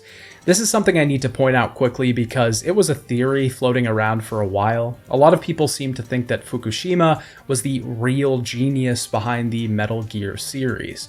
This theory arose when people were disappointed with the quality of the story in Metal Gear Solid 4. They looked for some sort of reason that things could have changed, and they found out that Fukushima had left during the production of MGS4. This of course led to making a connection which just isn't really true. It's been debunked for a while now, but I just wanted to point out that most of the work Fukushima did was assisting in writing things and writing optional codec calls. Not to downplay the work that he did do, but he wasn't some creative mastermind that went unused in the 4th entry. Rika Muranaka would also join the team here, composing the final song for the game, The Best Is Yet to Come. There were a lot of people here working to create something special. Once again, I feel like I just need to make this point because I've placed a lot of focus on Kojima himself. I don't want to come off as some sort of Kojima-obsessed nerd. I do really like Kojima's style, and I think these games wouldn't be nearly the same without him, but they also wouldn't be the same without the likes of Shinkawa or any of the other people working on the game. Metal Gear Solid did have quite a long production, as it was a massive step up in terms of fidelity for the series. It lasted almost 3 years, and the reveals that had been done for the game had increased the hype around the project dramatically. Metal Gear Solid was initially released in Japan on September 3rd, 1998, in North America on October 20th, 1998, and in Europe on February 22nd, 1999 for the Sony PlayStation 1. There are a few different versions of the game: the original Western release of MGS, the Japanese release of MGS, and MGS Integral. The original version of MGS that released in the West was mostly the best version of the game. It included extra features like difficulty options and rewards for beating the game. The original Japanese release did not have these features, so on June 24th, 1999, a new version of MGS was released in Japan only called MGS Integral. This gave Japanese players access to the features that Western audiences already had, but it also included some extra bonus content like the third disc of challenging and interesting VR missions. Of course, this was eventually ported to PC in the West, but you don't really want to touch that, and it was re-released in the Metal Gear Solid Master Collection Volume 1, but you also really don't want to touch that, so I opted for a best of both worlds option. My initial playthrough, and a lot of the footage that you're going to see here, is from me emulating the Western version of MGS, the original release. I also got a copy of MGS Integral, the Japanese version, to play on my incredibly small CRT, because my larger one broke recently. This allowed me to play the game for a second time and also play the VR missions that were included with that game. And then, for good measure, I played the Master Collection versions of both, for fun, I guess. I don't really know. In the end, though, there really isn't a ton of differences. There was a full remake of MGS called The Twin Snakes that was released for GameCube.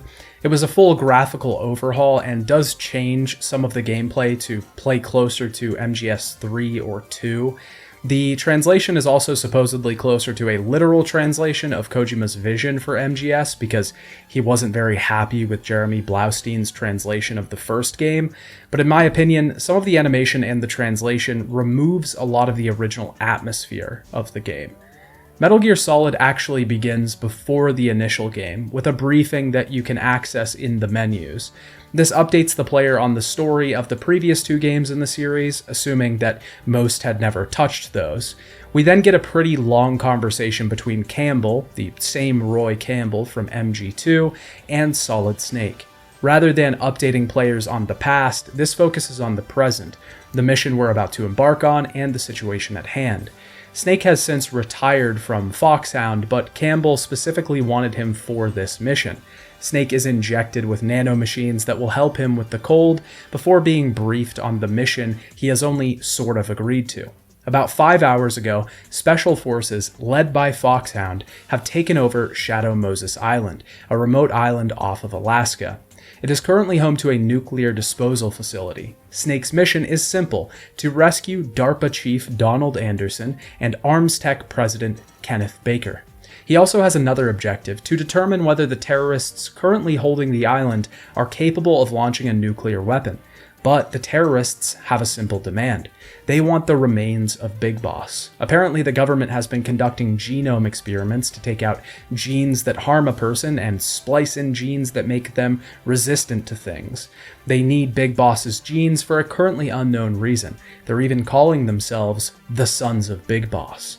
Snake currently has his work cut out for him, and on top of that, he's to infiltrate the base alone, using only on-site procurement to gather weaponry. Of course, he will be assisted by a team of analysts and specialists over codec, but no one physically.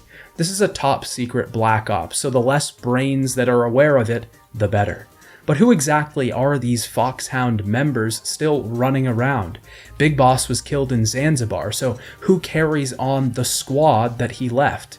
Well, first is Psycho Mantis, described as having powerful psychic abilities. Sniper Wolf, a beautiful and deadly sharpshooter. Decoy Octopus, a master of disguise. Vulcan Raven, giant and shaman. Revolver Ocelot, a specialist in interrogation and a formidable gunfighter, and the leader of them all, Liquid Snake. Now, I'd like to briefly analyze these characters on their face, on the surface, without any other knowledge of them, because personally, I think the way that they are briefly described here is breathtaking. Each short sentence and summary of their character gives a vague sense of who they are and what they might be about, but it also opens up 3,000 doors of possibility. A hallway bathed in light, orifices pouring in chance from every direction. It pushes the mind to wonder about who they could really be, what they could look like, what they are about. Psycho Mantis, first on the list. Someone with powerful psychic abilities. Now, up until this point, the series hasn't exactly had many elements of magic, occultism, or any sort of psychokinesis. This leaves us to wonder about the foundations of this world. Is he some sort of trickster, a con man who is pretending, or is he truly a master of all things psychic? It leaves the player to ponder on not only the origin of the character far before they've met them, but also the realities of the world we're currently existing in.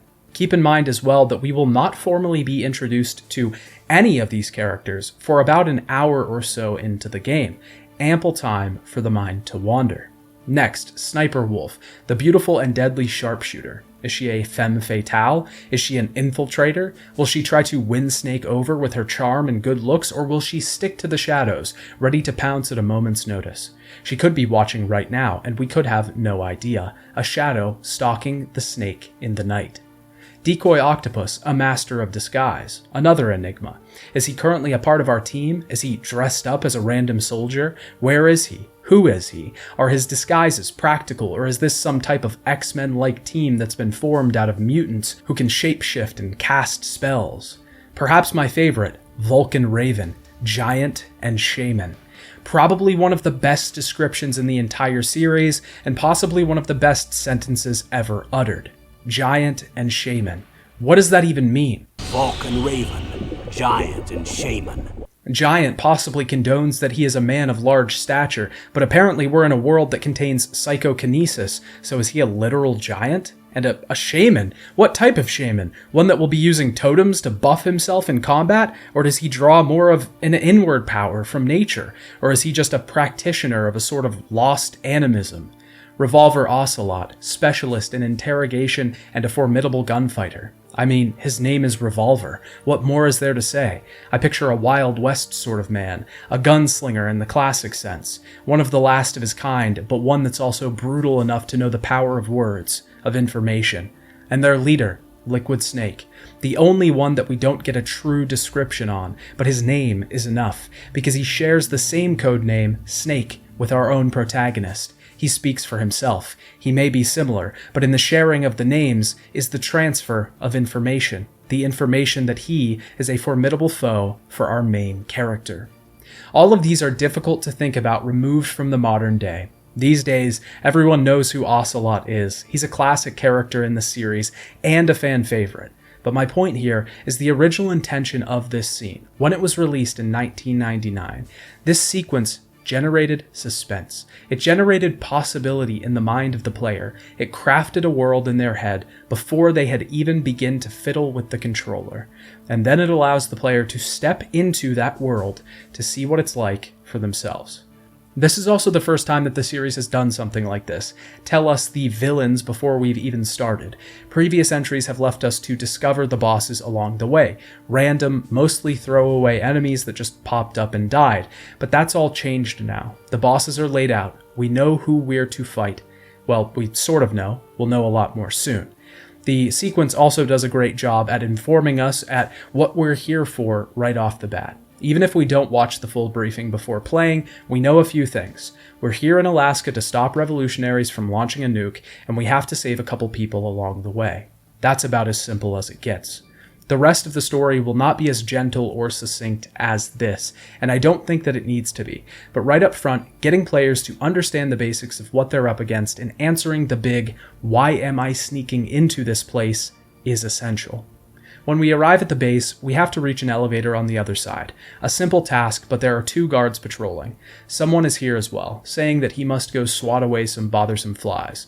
We have to avoid the guards and wait for the elevator to come down. When Snake gets out, he's rid of his water suit and his iconic new design is on full display, as well as the title card.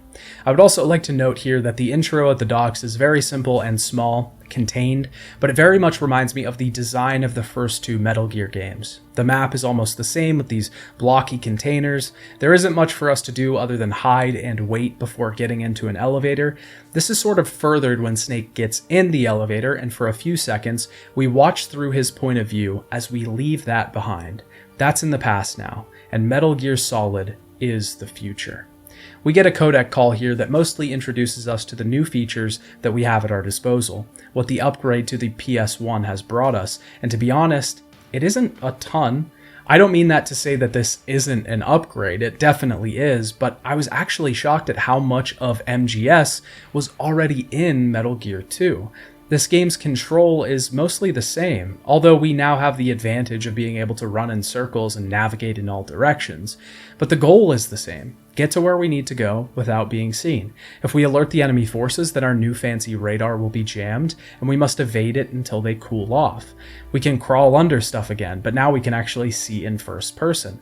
We also have a first person button. If we now hold down triangle, we will be able to see through the eyes of Snake, though all of our aiming and shooting is done from the top down. We can hold square to shoot a weapon at an enemy and use our analog stick to aim at a target. We can also crawl through ducts. The weapon and equipment screens have now been relegated to little dial wheels on either side of the screen instead of their own dedicated page, and key cards now combine into one, so we don't have to keep switching between cards at every door. There are a lot of upgrades, but the point I want to make clear is that the controls are mostly the same. We crouch and crawl with X, we initiate close quarters combat with circle, we can throw or choke enemies out with square, triangle allows us to look in first person, the shoulder buttons are reserved for equipment and weapon swapping, and the select button uses the codec. It's mostly the same. The real upgrades that Solid brings to the series is found through fidelity, environment design, mechanics, use of items, boss battles, and of course, the story. Our first task on Shadow Moses Island is to get inside the building in front of us. Campbell is our point of contact for the mission, but we also have the assistance from Naomi, who is an expert in genes, and Mei Ling, who will allow us to save our game and give us interesting facts from time to time. Also, if we bother her enough, she makes this face. We can get our pistol outside by entering this truck, but if we don't pick it up here, we'll automatically get it later. Heading inside can happen through either a duct on the second floor or the first floor. This will determine where we appear when we do enter the building, but also going into the top duct will provide an extra scene of some guards talking. They specifically reference where the DARPA chief is being held and some intruder that's been killing people, and it isn't Snake. Miller calls us as well during this little vent trip. Miller was our survival consultant during Metal Gear 2, and now he's been living in Alaska. Since he knows the wilds better than anyone, he will assist us on this mission as well. After exiting the duct, we end up in a tank room. Here, we need to get to the elevator, sneakily, but we can also grab a pair of thermal goggles, which help out greatly pretty soon. Heading into the elevator, we will find the DARPA chief in a cell. We once again must crawl through some ducts to get to him, and can find a woman working out in a cell next to him. But Donald Anderson is our real target. He gives us a lot of information. Firstly, that the terrorists are capable of launching a nuke. He was here because DARPA and ArmsTech were a part of a joint project to develop a new Metal Gear. They were testing its capabilities when they were taken over. It's called Metal Gear Rex. The system requires 2 codes to be able to effectively launch a weapon. Anderson has one and Baker has the other. Unfortunately, Anderson has already given his code up during interrogation. There is a way to override the system though, but it requires 3 keycards to be used. Looks like we need to find those keycards. Anderson gives us his ID card, which apparently transmits data using salts in your body or something. Crazy government tech, I guess. He then acts a little odd, asking Snake if his superiors told him of any other way to stop the nuclear launch. Of course, Snake has no idea what he's talking about. Then Anderson begins to convulse and dies right in front of us.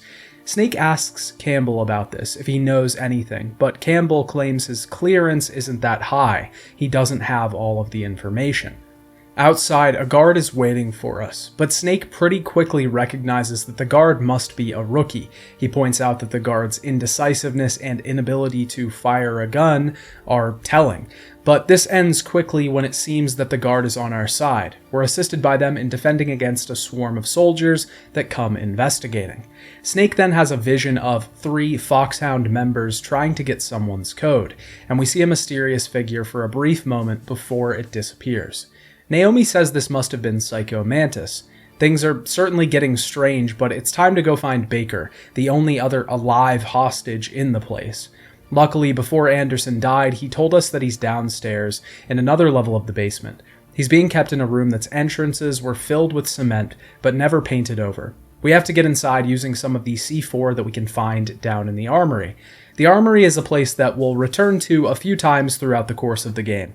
It holds a lot of doors that we can't really open right now because our keycard isn't a high enough level. We only have a level 1 keycard, and the doors here go all the way up to 6. For now though, we can grab a couple C4s and blow up the walls to find Baker inside. But he's been booby-trapped, rigged up with tripwires attached to C4. Ocelot doesn't say much here, and that kind of works to his benefit, adding to the mystique. But everything he does say is just a legendary banger one-liner. This is the greatest handgun ever made. The Colt Single Action Army. 6 bullets, more than enough to kill anything that moves. Now I'll show you why they call me Revolver. No explanations, no plans laid out, just a sheer aura of braggadociousness. A peacock flaunting its feathers, but unlike the peacock, this ocelot is about to do battle with a snake. This is our first boss battle of the game, and in my opinion, the boss battles are a massive step up from the previous games. Obviously, we could really only do so much in those games, so they couldn't be these epic ordeals. The capability of the technology has increased, so the scope of these battles has increased with it. But the most interesting part comes from the design of each battle. Each boss reflects the character behind the boss. Our first example, Ocelot, is a gunslinger. He uses a revolver, but he's incredibly skilled. The battle is laid out in a square room, with Baker in the center. We can't go in the center because we'll touch one of the wires, and Baker will explode. So that means we have to circle around the outside. Ocelot can shoot us while we're in the same outside lane as him, he can shoot across the middle, and if we stand behind a pillar too long, he'll ricochet a bullet off the wall and hit us. The basic strategy here is to circle around the room and chase him. He does eventually have to reload as well, so abusing this time to shoot him is incredibly useful. He's probably one of the easier bosses in the game, but is kind of annoying because he can be hard to hit. But this whole battle reflects Ocelot as a character. He likes to be close, he likes to use his shots to his advantage, but he has a weakness. The reflection is not only about the personality of the character, but also their basic design, aesthetic, and weapons. Every battle will be wildly different. There are not 2 boss battles here that are identical. This keeps the game much more fresh than before. Even though the characters from Metal Gear and Metal Gear 2 had battles that provided variety, they didn't exactly have character behind them, and Ocelot doesn't yet either, but that will change quickly. After we defeat Ocelot, he doesn't actually die. He's still ready to go on, but something appears to stop this. A random ninja appears out of nowhere and slices off his hand, and also slices the C4 tripwires, setting some of them off. Ocelot survives and escapes, but the ninja tells Snake he is like him. He has no name. The ninja then seizes up and has to retreat, leaving the scene. We can then talk to Baker, who luckily didn't die in the blast. There's another info dump here, this time from Baker. This will become a pretty common occurrence moving forward in the series, and if you already know Metal Gear, then this type of scene will be familiar to you. This game is definitely the least offensive out of the mainline entries, but it's also part of Metal Gear's trademark style. It wouldn't be the same if we didn't have 10-minute long cutscenes explaining the plot. Regardless, Baker tells Snake that he and the DARPA chief both had implants to resist Psycho Mantis's torture, but Baker also gave in to the torture regardless. This means that the terrorists now have both codes they need to start a launch. He also tells us that the override keys are with some woman. He can't remember her frequency and says that it's on the back of the CD case. Shortly after this, he gives us a CD case. Must be on there, right? This little trick is pretty famous in the series, and what Baker actually meant was the back of the case for the game Metal Gear Solid, meaning that to get this woman's codec frequency and start the next part of the mission, we actually need to physically look at the game and find it. It definitely was a really neat introduction for the time, and if you remember, this whole thing originated in Metal Gear 2.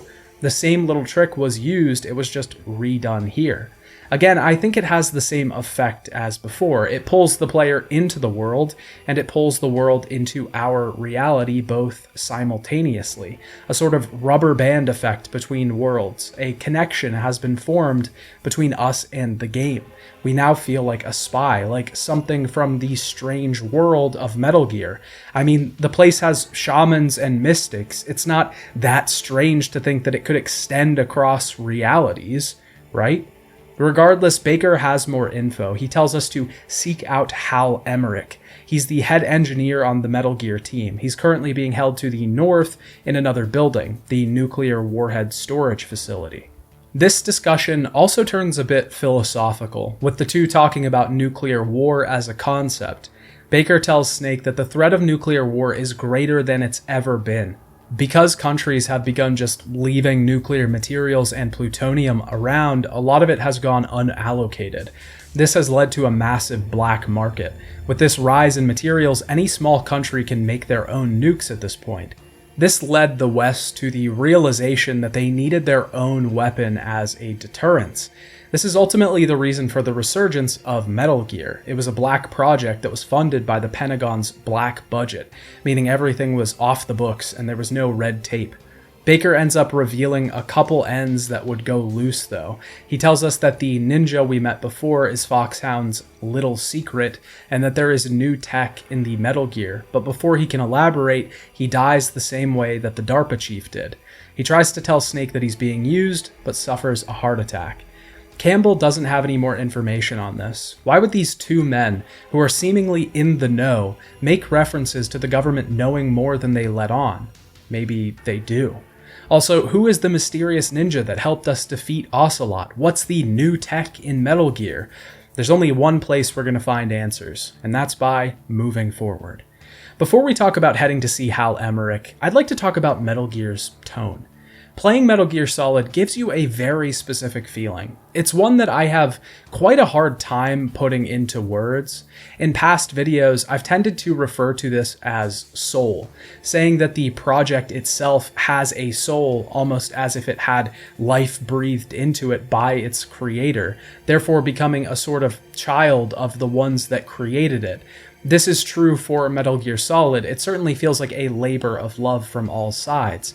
The design of environments, character design, the aesthetics, the sound design, the writing, the performances, the music, everything here is incredibly on point, but it's more about what all of those things combined work to create. Of course, we will talk about all of the individual aspects of the game as we progress, don't worry, but first, I find it necessary to talk about the sum rather than the parts. This is because when you first interface with Metal Gear Solid, you are confronted with the sum, rather than the parts individually, and the feeling that you get while playing Metal Gear Solid comes from that sum, rather than the parts isolated. If you were to listen to the soundtrack, never having played the game before, you wouldn't necessarily get that feeling. If you were to look at a picture of Snake, never having played the game before, you wouldn't get that feeling. If you were to read the game's script, never having played the game before, you wouldn't get that feeling. So that feeling is a result of the sum rather than the parts. But what is the feeling that I'm talking about exactly? Well, if you've played this game, then you probably know what I'm talking about.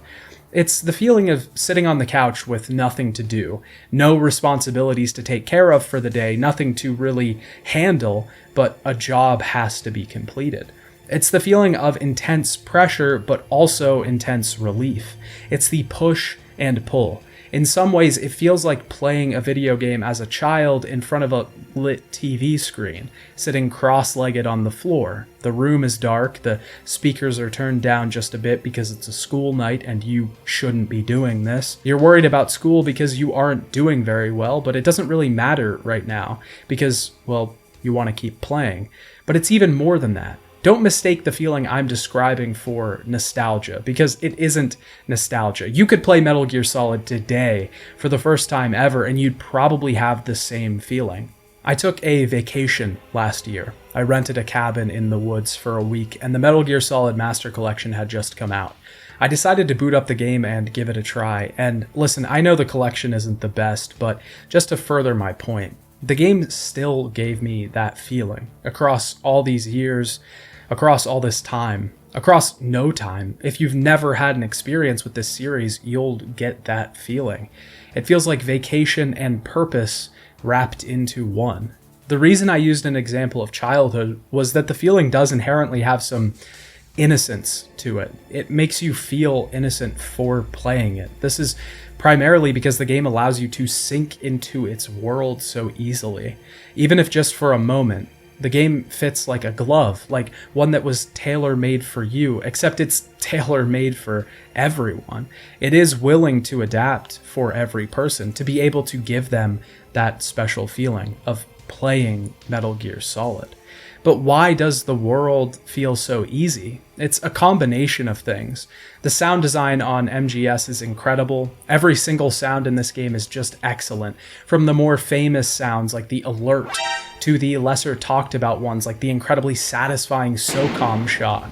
It's all great, and these little noises contribute to a quiet but intense feeling.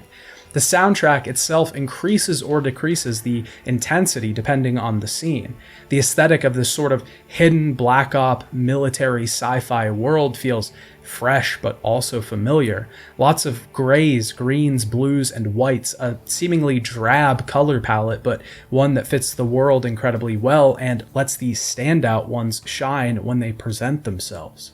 The story and writing are constantly leaving you wondering what's going on, while also developing some of the best characters that the series would ever see. And in some aspects, it's a product of its time.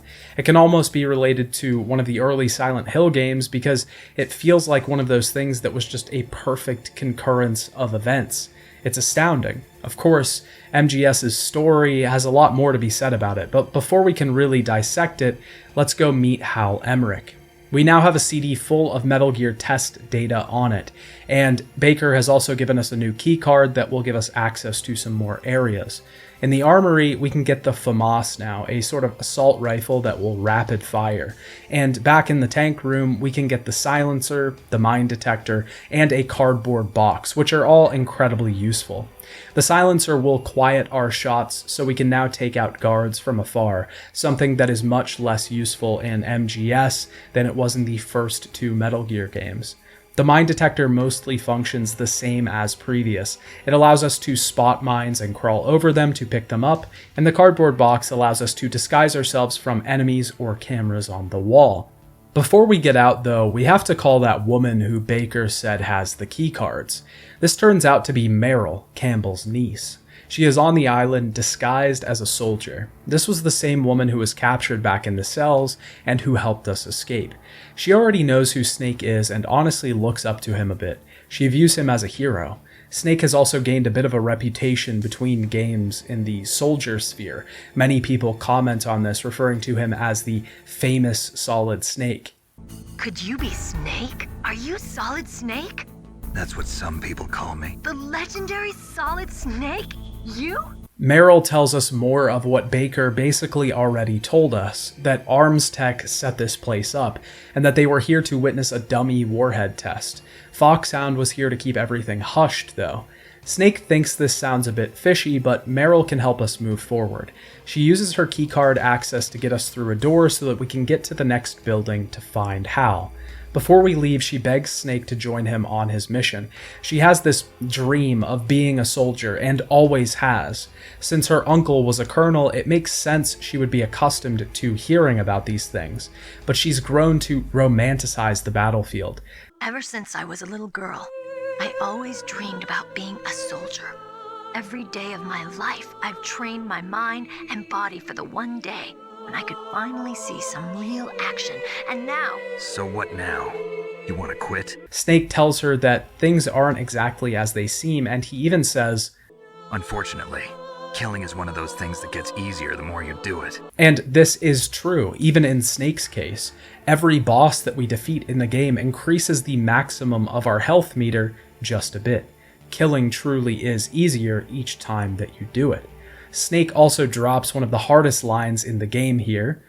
It's easy to forget what a sin is in the middle of a battlefield. When Meryl finally opens the door, we can head in and have to avoid lasers, or we are trapped and killed by gas.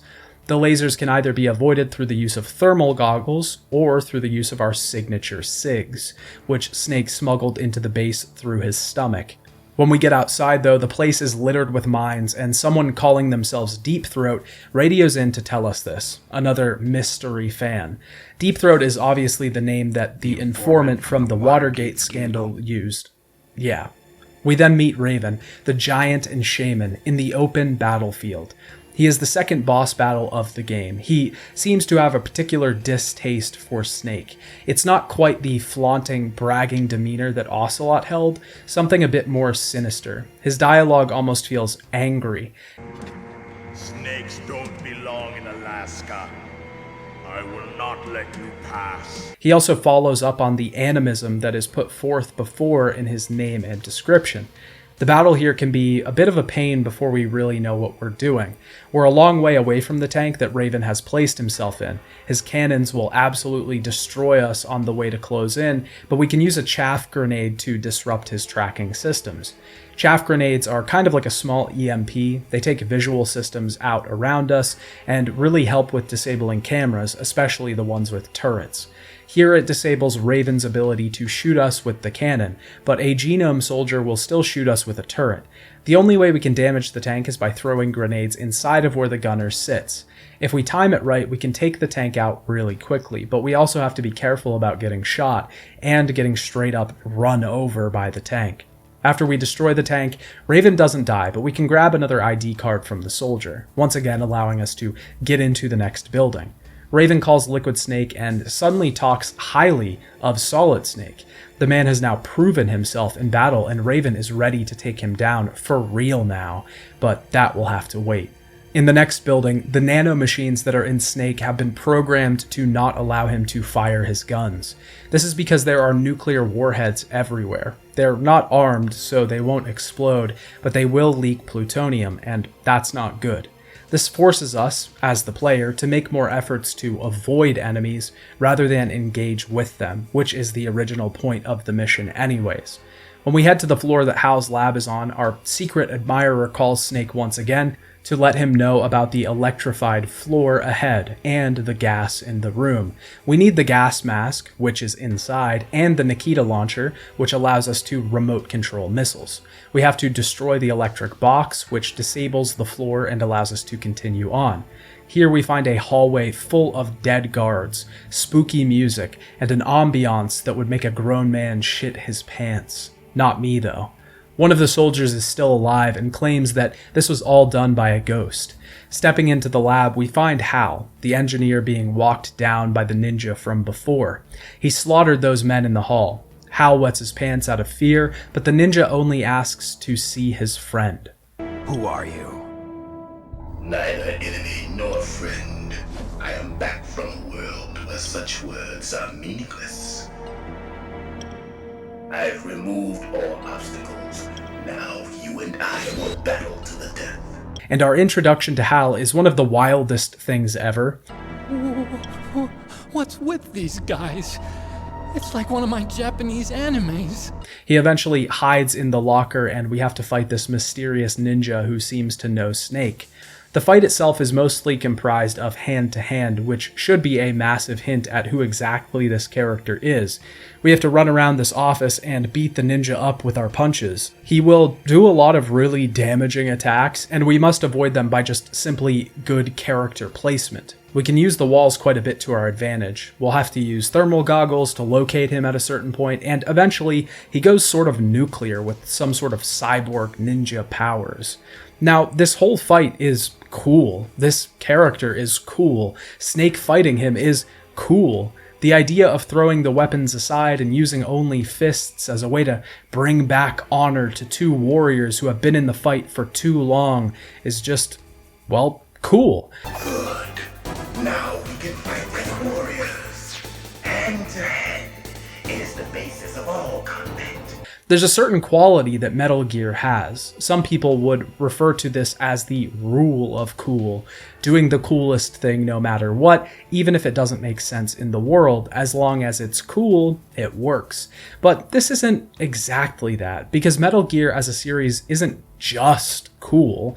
It can be really cool, obviously. It has a very interesting style, massive action scenes, interesting characters, and a lot of sequences that make you really go, damn, that was really cool.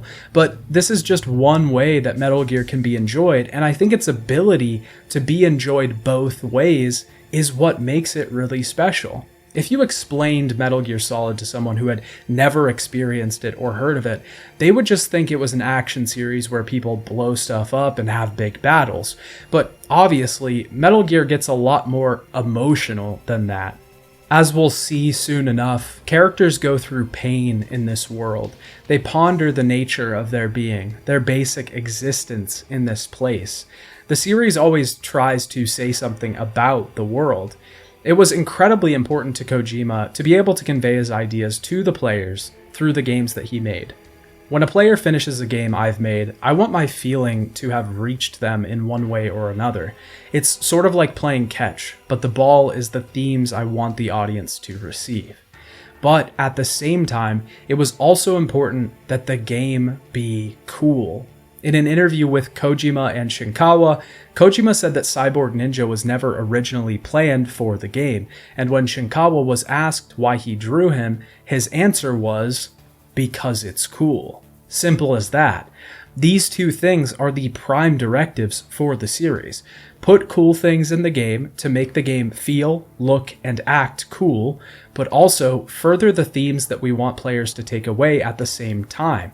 But the way it's implemented in the actual game allows you to interface with the game in two entirely different ways.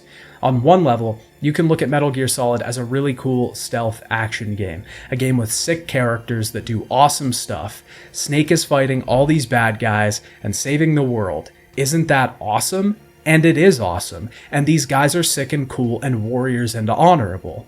Or you can also look at Metal Gear Solid deeper. You can see its characters for the complex individuals that they are.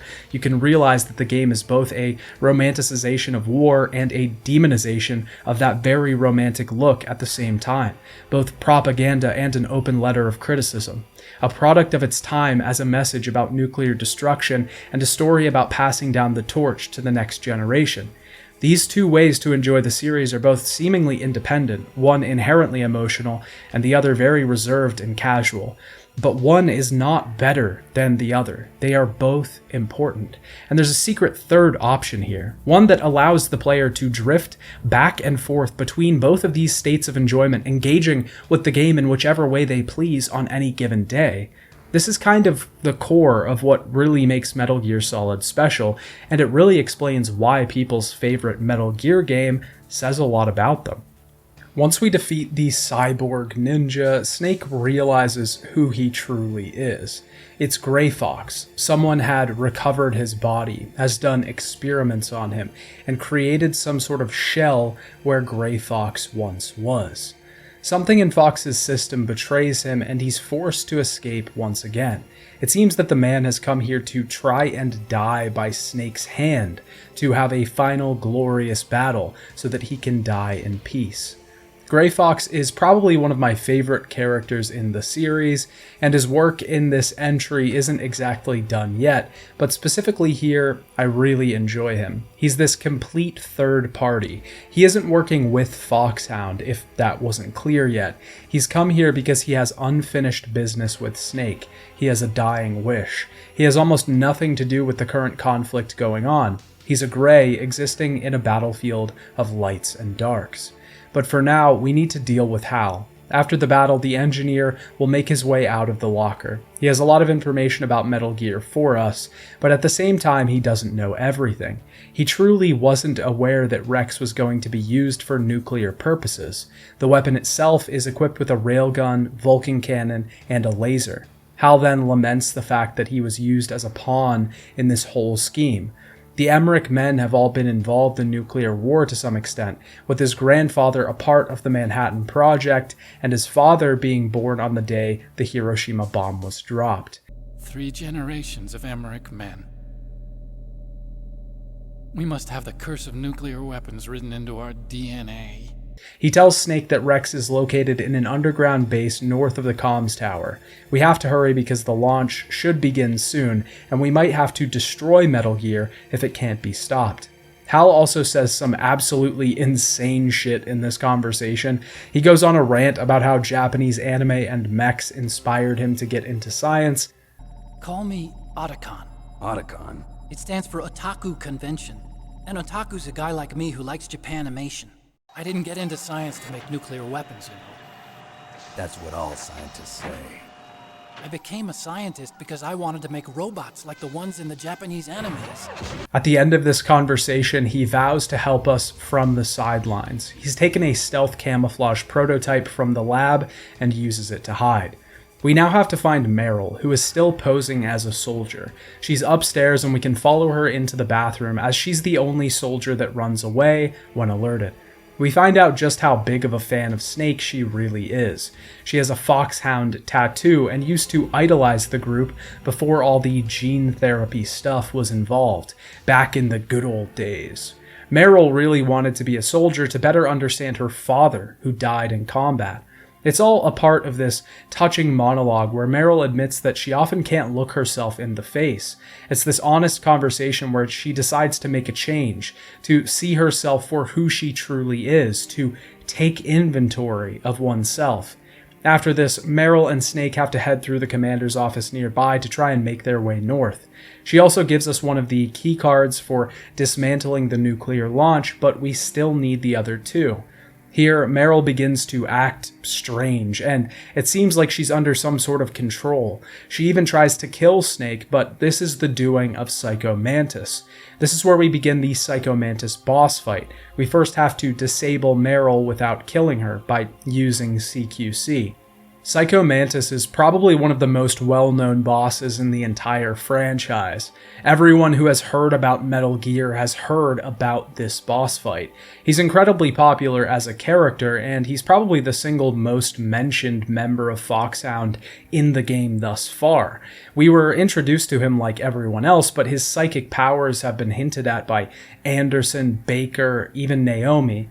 We've seen him physically in the hallway. He's very much teased this whole time. He's a specter that's haunting us throughout our playthrough. This goes back to his initial description. We have an expectation for what we're going to face here, and when we finally arrive, it's more than we could have thought. First, Psycho Mantis will read deeply into Snake's soul and provide a brief description of his character. This description is based on the things we've done up to this point. If we're a bit more reckless or the type to run and gun, Mantis might say we're careless. He might say we're methodical if we take a very measured approach to the game, the type to kick his tires before he leaves. You are a highly skilled warrior, well suited to this stealth mission. He might notice that we're careful with traps. There's a lot of options here, making each user's playstyle unique and making Psycho Mantis's powers effectively real. Mantis will also, of course, read the memory card that we have in the console and note the type of games that we like to play. This, at the time, felt shocking. It was almost an invasion of privacy, disgusting tendrils of the mind slinking into the system we're currently using to find a mirror and show us ourselves. What sort of spiritual warfare could this be? It truly isn't any sort of spiritual magic, it's just clever programming, but it's very easy to buy into the illusion.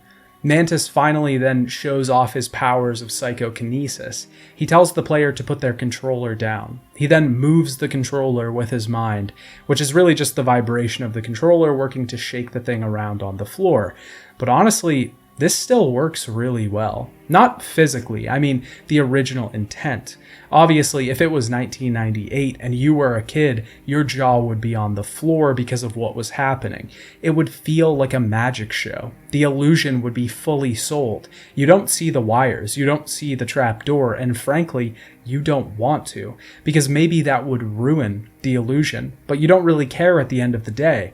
It can be easy to assume that as a grown adult, that this little trick of simple tech would be unimpressive, But this whole thing was never cool because it was impressive. It was cool because, once again, it's easy to slip into the world. Replaying Metal Gear for this review, I actually set my controller down. In my head, I did this because I just wanted to not really feel the constant vibration of the controller and get my hands all numb. But when Mantis moved it, I went, oh, hey, that's still cool. Why is it still cool? I'm an adult. I shouldn't think that's still cool. I know how this works.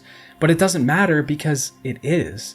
It's 2024 and Mantis moving my controller still kind of gave me butterflies. Some of the reasons that Metal Gear Solid still works today feel like they can't be answered, and maybe it's better that way. Maybe digging too deep into the illusion will finally actually ruin it. But I think that's because the illusion is in the mind, melding with the game design, rather than the tech of the system. This is partly because Psycho Mantis isn't really talking to Snake here.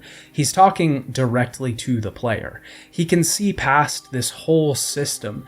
The powers that he has are not only interesting for the world, they're interesting for our world, because he can see our world.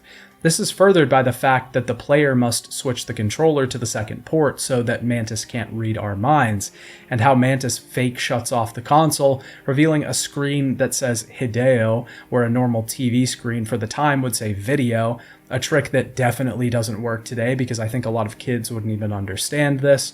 But when we realize that Mantis is talking to the player, things become a little bit more clear. After we defeat Mantis, which mostly results in a battle of him throwing objects across the room and controlling Meryl some more, he actually helps us. Mantis is the first boss that we actually kill when fighting. His dying words lead us in the right direction for the story, but he also reflects on his own life. Reading into people's minds has led him to see the same thing on every brain. Most people's desire is just to pass on their genes, to continue their bloodline. He finds this disgusting, a basic need, a base urge. The first person whose mind Mantis read was his father's. His mother died during childbirth, and his own father held disgust and hatred for his own child because of it. Mantis ended up burning his own village down in response, and he and Snake share this trauma, as Snake killed Big Boss in MG2. Mantis says that he never cared about world domination, that he just wanted to kill as many people as possible, and that Snake is just like him.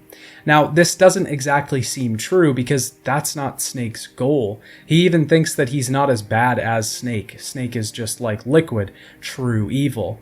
But I think this is a subtle hint at a theme, one that would have a much larger place in the next game in the series. I think Mantis is relating himself to the player here. Maybe he can't even really tell the difference between Snake and the player. This could be a subtle nod to the fact that people who play video games, especially at the time, played them for the purpose of killing rather than some larger purpose, a true evil. This also ties into the idea that Kojima had with the original Metal Gear games. He wanted the player to be the protagonist rather than to just play as another character. He related it to RPGs in a way. Obviously, the series wouldn't be the same if Snake couldn't speak, but I think Kojima found a middle ground somewhere, where Snake was fused with the player. The player and Snake become one in the end, furthering the idea that the veil between game and reality has been lifted. Mantis then asks for his mask back. He wants to be himself again before he dies, and he opens the path forward. Other people's thoughts force their way into my mind. Before I die, I want to be by myself. I want to be left alone in my own world. Meryl and Snake have a brief conversation where she tries to get to know him better. Snake, of course, answers in the coolest way possible every single time, as if it's effortless, like he was programmed this way. What's your name? Your real name? A name means nothing on the battlefield. How old are you? Old enough to know what death looks like. Any family? No, but I was raised by many people. Is there anyone you like? I've never been interested in anyone else's life. So you are all alone. Just like Mantis said. Other people just complicate my life. I don't like to get involved. You're a sad, lonely man. Heading through the secret passage, we have to make our way through a series of caves. These caves contain a ton of wolves. These wolves are particularly aggressive, but don't react poorly to Meryl. We will have to come back through this area later, so it's actually really advantageous to use a little trick here. If we punch Meryl, the wolves get really mad because they're protective over her. But if we quickly switch to a cardboard box before they attack us, they will instead pee on the box. This box can then be worn in this area to prevent the wolves from attacking us because their scent is on it. Very useful for when we have to backtrack through here very soon. The next area we enter is full of mines, but our radar isn't working so we can't see them. Meryl somehow got the location of the mines from Mantis, and we have to follow her footsteps through the explosives. On the other side, though, we're attacked by Sniper Wolf. Meryl is shot and used to try and lure Snake out. Meryl quickly realizes that war is not what she thought it was. It's ugly and messy. Her romantic view of the battlefield has been whisked away in a second. I was a fool. I wanted to be a soldier. But war is ugly. There's nothing glamorous about it. But Snake needs to save her, not necessarily because the Colonel is her uncle, but just because it's the right thing to do. Naomi even states that Snake doesn't have the genes of a savior, but a soldier. Snake rejects this idea. I don't know what the hell my genes look like, and I don't care. I operate on instinct. Like an animal? I'm going to save Meryl. I don't need an excuse. This comes directly after the Mantis fight, where Mantis told Snake that they were one and the same. They have no past and no future. They act here and now. Maybe we are more like Mantis than we thought. Snake has to backtrack to get the PSG-1, a sniper rifle that will allow him to fight Sniper Wolf. This is a big pain because it's all the way back in the armory, which means heading back through the caves, through the nuclear storage facility, through the tank area where we fought Raven, back through the tank hangar, and down into the armory. I don't hate the backtracking in Metal Gear Solid. It definitely isn't as egregious as Metal Gear 2. It also serves a purpose. It shows us where we've been, what we've accomplished, and how much stronger we've gotten.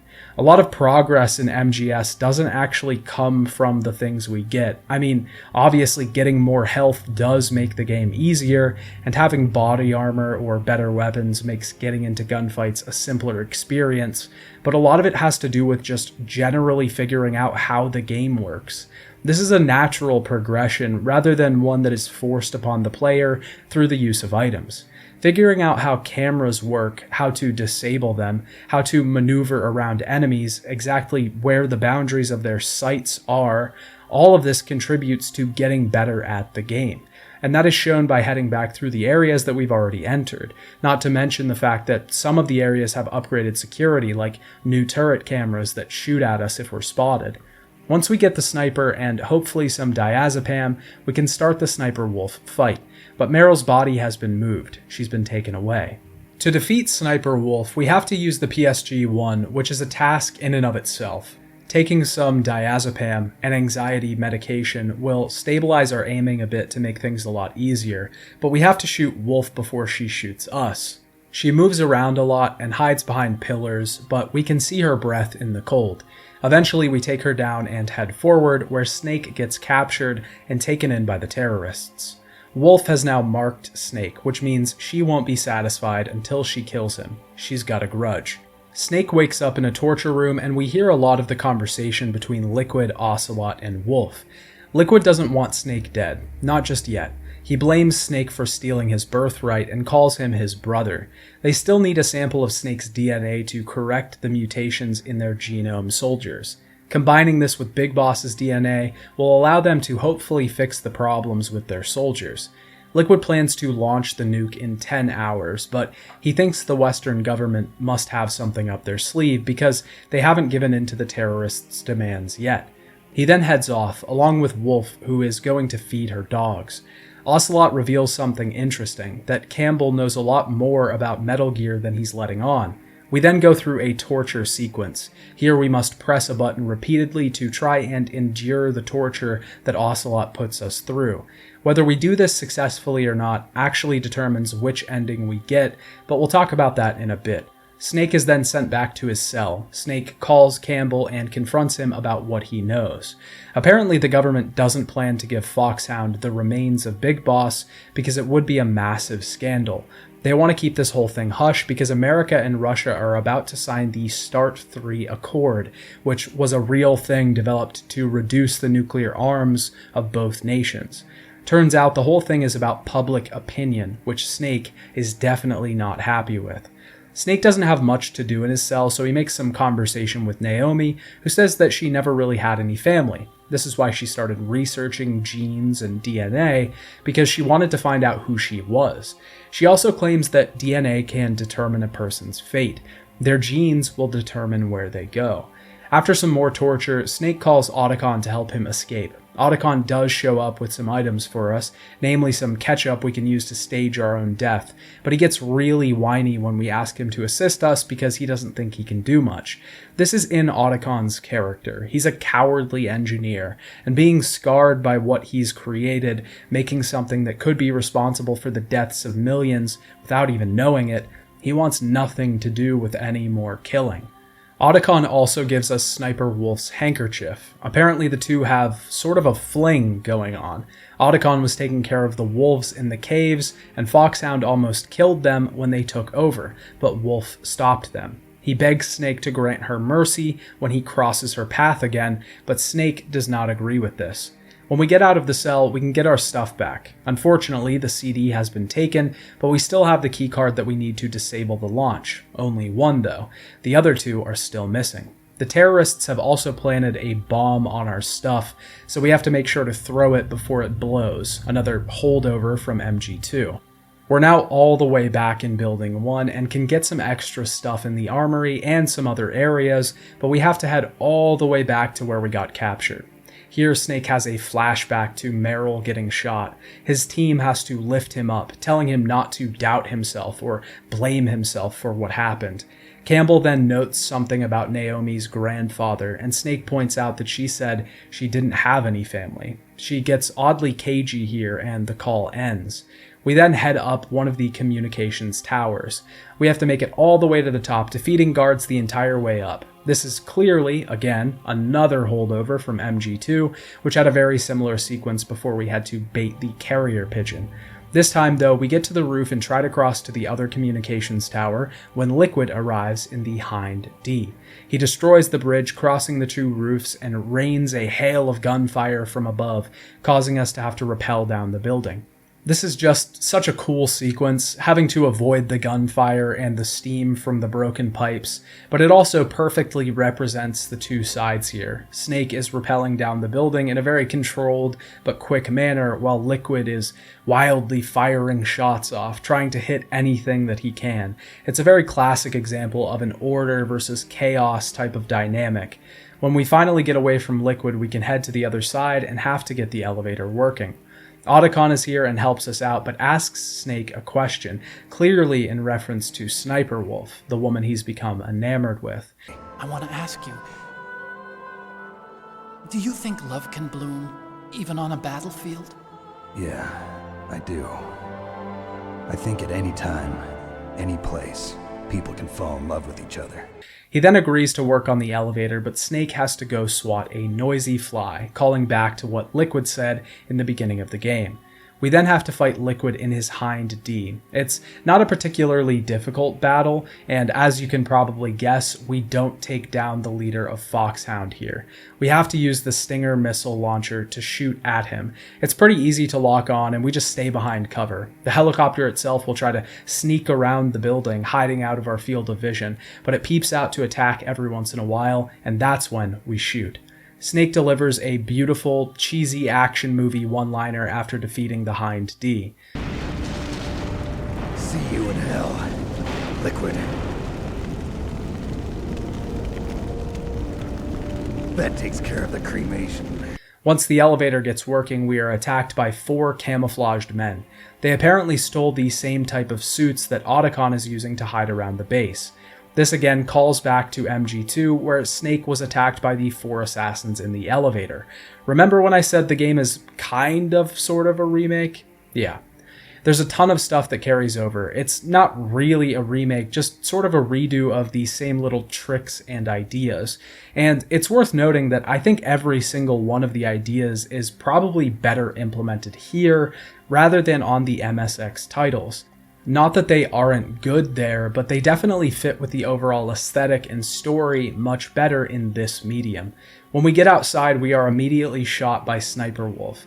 Otacon then begs Snake not to kill her, but she's a bad guy. She shot Meryl, she's trying to kill Snake, and even worse, she's with them. Otacon has clearly lost his head in the pursuit of love. There's a really easy way to do this fight without going the traditional sniper route. We can just use remote-controlled missiles to slowly take her out, and she doesn't shoot at them, so it's pretty easy. When Sniper Wolf is finally down, she's injured. Her lung has been punctured, and she isn't going to make it. I guess one of the explosions from our rockets finally caught her. She uses her dying breath to tell us why she was here, why she was fighting in the first place. She was born in a battlefield, a Kurd that was saved by Big Boss. He put a rifle in her hand, and from there, she could see the battlefield from the outside, rather than the inside. She wanted to take revenge on the world, but she's failed. She no longer feels like a wolf, but a dog. We then realize she never wanted to kill Meryl. She spared her on purpose because she was an innocent. She realizes herself that she never really wanted to kill at all, but was just waiting for someone to kill her. This scene is one of the most emotional in the entire game. It really changes our opinion about Wolf as a character. She is completely flipped on her own head.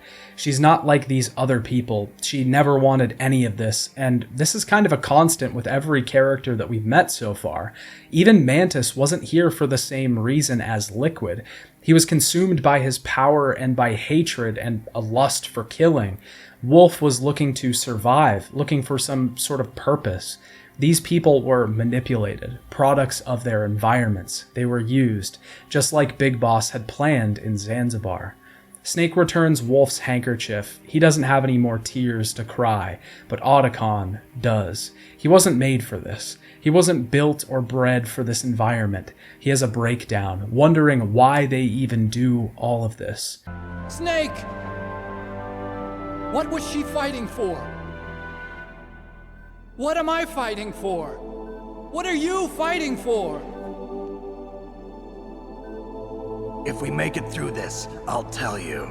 With that, it's time to finish this damn thing. Heading into the underground actually begins Disc 2 of the game. We enter a furnace room and destroy a crane to move forward, before finding an elevator that will eventually lead us to Metal Gear. But first, we see crows flying all around us. Miller then calls. He has some information about Naomi. He says he found holes in her story about her grandfather and thinks she might be lying. At worst, she's working with the opposition. He promises to report back on this, but before we get that call, we run into Raven. He tells us that ravens are not scavengers. They are just returning things to the earth which are not being used anymore. The battle before was just a test. This is the real fight. He's put the mark of death on Snake. The judgment is decided. The ravens say you are a true warrior. Am I hallucinating?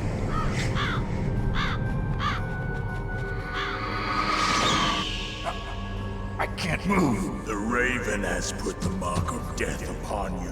This battle can be a real pain. Raven runs around the room with a Gatling gun, and if he sees us, we get blasted full of holes. We have to sneak around him, set traps for him like C4 and claymores. Using the remote-controlled Nikita launcher actually works pretty well too, but it can be difficult to get the rocket to find purchase because he normally shoots it before it reaches him. Once we take him out, he takes his own death in stride. He means to return to the world that he came from, back to nature. He doesn't even want to be a part of this anymore. Snake and Liquid are from another world, one that he has no interest in seeing, as it's so far from nature. He also notes that he couldn't really ever see Snake because he does not come from nature. He finally gives Snake a clue, one that's part of a much bigger puzzle. Decoy Octopus was disguised as the DARPA chief. He was the one that died in the cell. The DARPA chief was already dead, which is why we saw his body in the other cell, which is why Octopus asked us about the government's knowledge on other plans to take down the launch, which is why Liquid said that they had to figure out why Baker and Octopus died, not Baker and Anderson. But what was the purpose of this? Again, this is just a piece of the puzzle, not the complete image. Raven then leaves us with some chilling words before we head off to the end of the game. In the natural world, there's no such thing as boundless slaughter. There's always an end to it. But you are different. What are you trying to say? The path you walk on has no end. Each step you take is paved with the corpses of your enemies. Their souls will haunt you forever. You shall have no peace. Hear me, Snake. My spirit will be watching you. On the way down, Miller calls again to update us on Naomi. Apparently she's been a fake this entire time. The real Naomi Hunter is in the Middle East. He requests that she be arrested, and Campbell promises to look into it. Then we finally arrive. We see Metal Gear Rex in its full form. It's a massive machine, much larger in scope than the first two iterations of the weapon. It's impressive, but it almost has a human quality to it. It's designed very well and is just iconic at this point.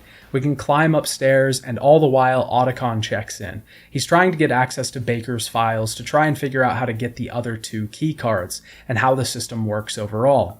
Before he finds anything, we see Liquid and Ocelot talking. They've decided to launch a nuke on another nuclear disposal site in China. This is because things will be covered up.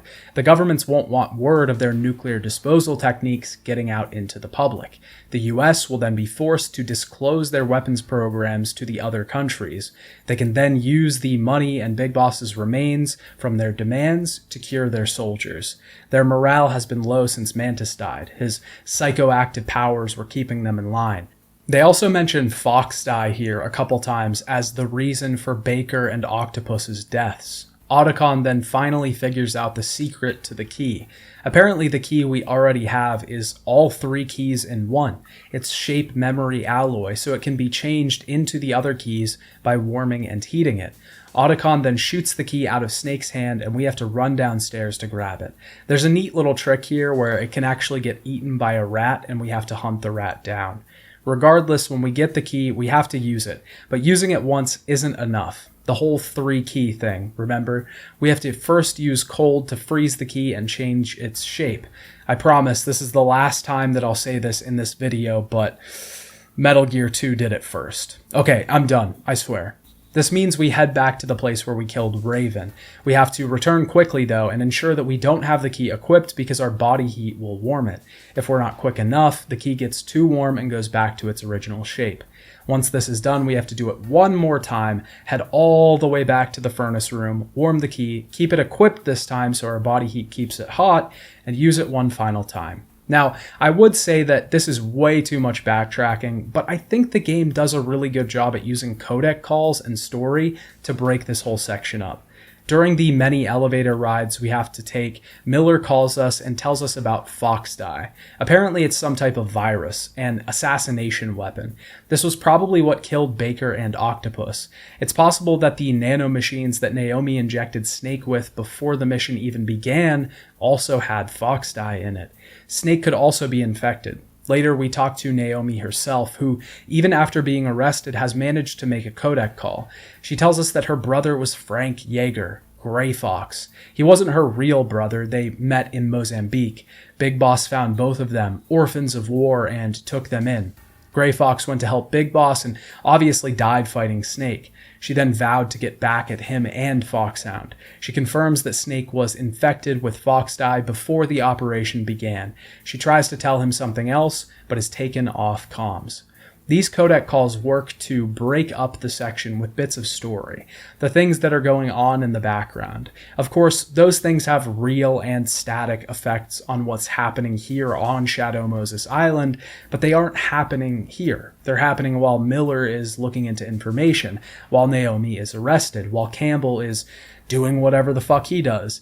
In an 80s action movie, these would normally be scenes that would cut back to home base to see the hacking team working on enhancing the image or breaking down the Netscape security protocol IP address Zoom box or something. But obviously we can't just cut to a new animated scene every single time that something happens outside of our vision. Plus, it's not really what the game was going for. It would break that connection that the player creates with Snake that begins when we take control of him back on the docks. We know what Snake knows. We get information from other people, and we're on the same page as him. All that being said, though, there is a ton of backtracking, and it's slightly out of proportion. It does take quite a bit of time to get to the furnace and back after we just did half of that run. Certainly not as bad as MG2, though. When we finally use the third key, something strange happens. The system says that the launch has been activated, not deactivated. Miller gives us a call, but it isn't Miller. Apparently Miller was killed 3 days ago, and this has been an impersonator the entire time, in the form of Liquid Snake himself. He tells us that Foxhound never had the launch codes. Anderson died before we even got here. He died while they were trying to get his code. Octopus impersonated him to make Snake think that they already had launch capabilities. It was all a part of his plan. Outside, Liquid is crawling into the Metal Gear. He says that Snake was a pawn, manipulated by the Pentagon, by the government. They used Snake, injected him with a virus that he would spread to the members of Foxhound so that they could retrieve their weapon unharmed. Liquid then makes the big reveal, probably the one that we already knew, and the one that Kojima said everyone probably knew before the game even released. Liquid is Snake's brother. They are genetic twins, linked by cursed genes. Les enfants terribles. Les enfants terribles. The terrible children. They were made from Big Boss's DNA, clones of the famed soldier. But Liquid got all of the worst genes. He was only there to make Snake stronger. Snake is the proverbial chosen one, the favorite son, if you will. I was the favorite, huh? And Liquid is the one left to rot. Liquid is proud of this, though, and wants to overcome it. He is determined to finish their father's work, to create Outer Heaven. We then have to fight Metal Gear Rex. This battle is a pain when you don't really know what you're doing. If we get too far away from Liquid, then he shoots us with homing missiles, but if we get too close, he stomps us or uses his laser. He always shoots at us no matter what, but we can get into sort of a middle ground where the missiles can't hit us, and once you get the hang of the timing, avoiding the laser becomes pretty easy. We have to attack the radome mounted on Metal Gear Rex to damage it. We do this with the Stinger, which is aimed in first person, so we have to be quick with it. This is probably one of my favorite fights in the game, mainly because we've done this fight to some extent before, and honestly, we'll do it again, just in different ways. But going from the small, non-moving Metal Gear in the first game, to the one that could move back and forth and shoot at us, to one that can move in 3D, has 3 different weapons equipped, and requires us to fire rockets at it to blow it up, is a massive reflection of the series' progression. The Metal Gear fights reflect exactly where the series is and how far it's come in a short period of time. It's impressive, it's fun, and damn it, it's cool. Once we get Metal Gear's health bar down, Gray Fox shows up. He talks to us for a moment, saying that he originally came here to fight Snake, because he was the only one that could give him the release of death. He has one last request, to tell Naomi that he was the one who actually killed her parents. She never realized this, and he wants her to know. He then sacrifices himself to slice the radome off the Metal Gear and reveal its cockpit. Liquid kills him, and he has some final words. Snake, we're not tools of the government or anyone else. Fighting was the only thing I was good at. But at least I always fought for what I believed in. Snake, farewell. This whole thing is incredibly telling. Fox tells Snake that they are alike, once again, but this time it's actually true. Fox was never a tool of the government. He never let an organization control him. He was this strange middle party in this whole conflict, doing what he wanted and looking for his own purpose, trying to die the way he wanted to. Nothing else mattered. But on the other side of that, Snake kind of has been a tool this entire time. He's been used by the government, and maybe that's about to change. We then fight Metal Gear once more, but the fight is mostly the same. Snake is knocked unconscious by the blast, and Liquid approaches him. At this point, Rex has been destroyed. It's no longer about world domination. It's just about brother versus brother. Liquid explains more here about how they were created. They originally had 6 other brothers, but these were aborted to make them stronger. Because the soldiers were also created from the genome projects, they are also their brothers. We've been killing and dismantling family this entire time. Liquid feels like a guinea pig, and this has made him resent the world, but he plans to honor their father's memory. He wants to restore chaos and honor to the world, a place for warriors, a place where soldiers are still needed. He ultimately arrives at the conclusion that the only reason people are born is to pass on their genes. We get a codec call at this point. The Secretary of Defense is about to bomb the whole island. Surface-piercing missiles will destroy the place and every piece of evidence inside. The Colonel wants to buy some time with a distraction, but the Secretary takes him off comms. He says that Snake and Liquid are just the government's embarrassment from the 70s, and they're about to be destroyed. With no time left, with death approaching quickly, Snake and Liquid decide to fight it out, hand to hand, to decide this thing once and for all. We fight Liquid on top of the destroyed Metal Gear. We have to use simple CQC here to damage him, and once his health is low, we throw him off the side. It's not a hard fight, but the timer makes it a pain. We have to beat him before the timer reaches 0. I know I just said that the Metal Gear fight is my favorite, but this one is also certainly a contender. 2 dudes just duking it out, using only their fists. I mean, how can you not love this? It's just awesome. They've resigned themselves to their fate. Well, kind of. After Snake defeats Liquid, he decides he still has time to escape. At this point, we escape with either Otacon or Meryl, depending on which ending we got. Back in the torture chamber, if we resisted Ocelot, then we get the ending where Meryl lives. And if we gave up, we get the ending where Otacon lives. In the Meryl ending, which is the canon one, Meryl is alive after the fight with Liquid. She says that she never gave in to the torture that Foxhound put her through. The idea of being able to see Snake again kept her alive. Otacon calls and gives the two a way out, an escape route before the base is bombed, but he decides to stay inside himself to ensure that they can get away. This is a full development of his character. Throughout the entire game, Otacon has strayed away from conflict. When we first meet him, he's pissing himself at the idea of being killed by Grey Fox. He uses a camouflage suit to stay in the shadows and hide from the guards. He refuses to get Snake out of the cell. He begs for mercy and that of Sniper Wolf. He cries and cries. His tears are a reflection of his way of thinking. He feels as if things are happening to him, but in this moment, this allows Otacon to take back control, to change something, to help someone. We escape the building in a jeep that Meryl is driving. In this final sequence, we have to shoot enemies out of our way and even defeat Liquid one final time while he pursues us. Liquid finally dies for good once we get outside. The Colonel calls telling Snake that he contacted the President, who wasn't aware of the Metal Gear program. The Secretary of Defense was acting alone and was thus arrested. The bombing run has been called off. Campbell tells Snake the location of a nearby snowmobile so he and Meryl can get out of here. He's got Data as a backup in case anyone decides to go after them, and Meryl and Snake are officially dead on the record. Clean slate.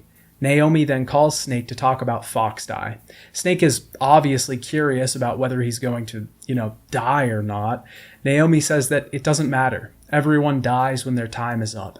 It's all about how Snake decides to use the time he has left. This effectively means that there is no difference in Foxdie and just normal life. Anyone could die at any moment, so Snake is just living normally. We then get one final monologue from Naomi while we watch Meryl and Snake leave the base. She changes the way she thinks here. Historically, throughout the game, she has constantly referenced genes. She's put a ton of stake into genes. It's her life's research, but she always refers back to genes to explain people's behavior, to explain Snake's behavior. But now she goes back on that point. She's realized that genes don't determine how you will live life. It only determines a potential. Life is exactly about what you make of it. Genes exist to pass the torch to the next generation, to live through the future. Snake has given her a reason to live. Meryl finds a bandana for Snake, and Snake finally tells Meryl his name. So, where to, Snake? David. My name's David. Okay. So where to, Dave? Snake determines that he's found a new purpose, a new path. They ride off into the sunset with hope on the horizon. After the credits, we hear Ocelot talking to someone. He was working for someone else this entire time. He says that Fox Die is a part of their plans. He also recovered the Rex data from the base. The two biggest reveals, though, here are first, that Snake was actually the inferior twin, and that there was a third twin. And that's who Ocelot is talking to right now, the President, Solidus. Now, let's go back a little bit, because this ending really wraps up all of the themes in the game. It's incredibly important to what the game is trying to say. The first part that I'd like to examine is Liquid. Liquid himself had lived a life in the shadow. He says this many times and paints himself as Snake's shadow. He thinks he is the lesser, and this is because of what he's been told. He believes that he was part of a genetic experiment and that he came out with all of the recessive bad genes. Therefore, he has to fight to be better. He uses this as motivation, as fuel to further himself and his goals. He's behind, he started late, so he must try even harder than anyone else to get to where he wants to be. When we defeat Liquid, this serves as further confirmation of what he already knew, that he is the loser brother. But this isn't true at all. Snake was the inferior twin. He was the one with the recessive genes. This furthers the point that your genes don't determine who you are, but it also goes a bit deeper than that. Snake's direct opposition to this idea throughout the game leads to his success in the end.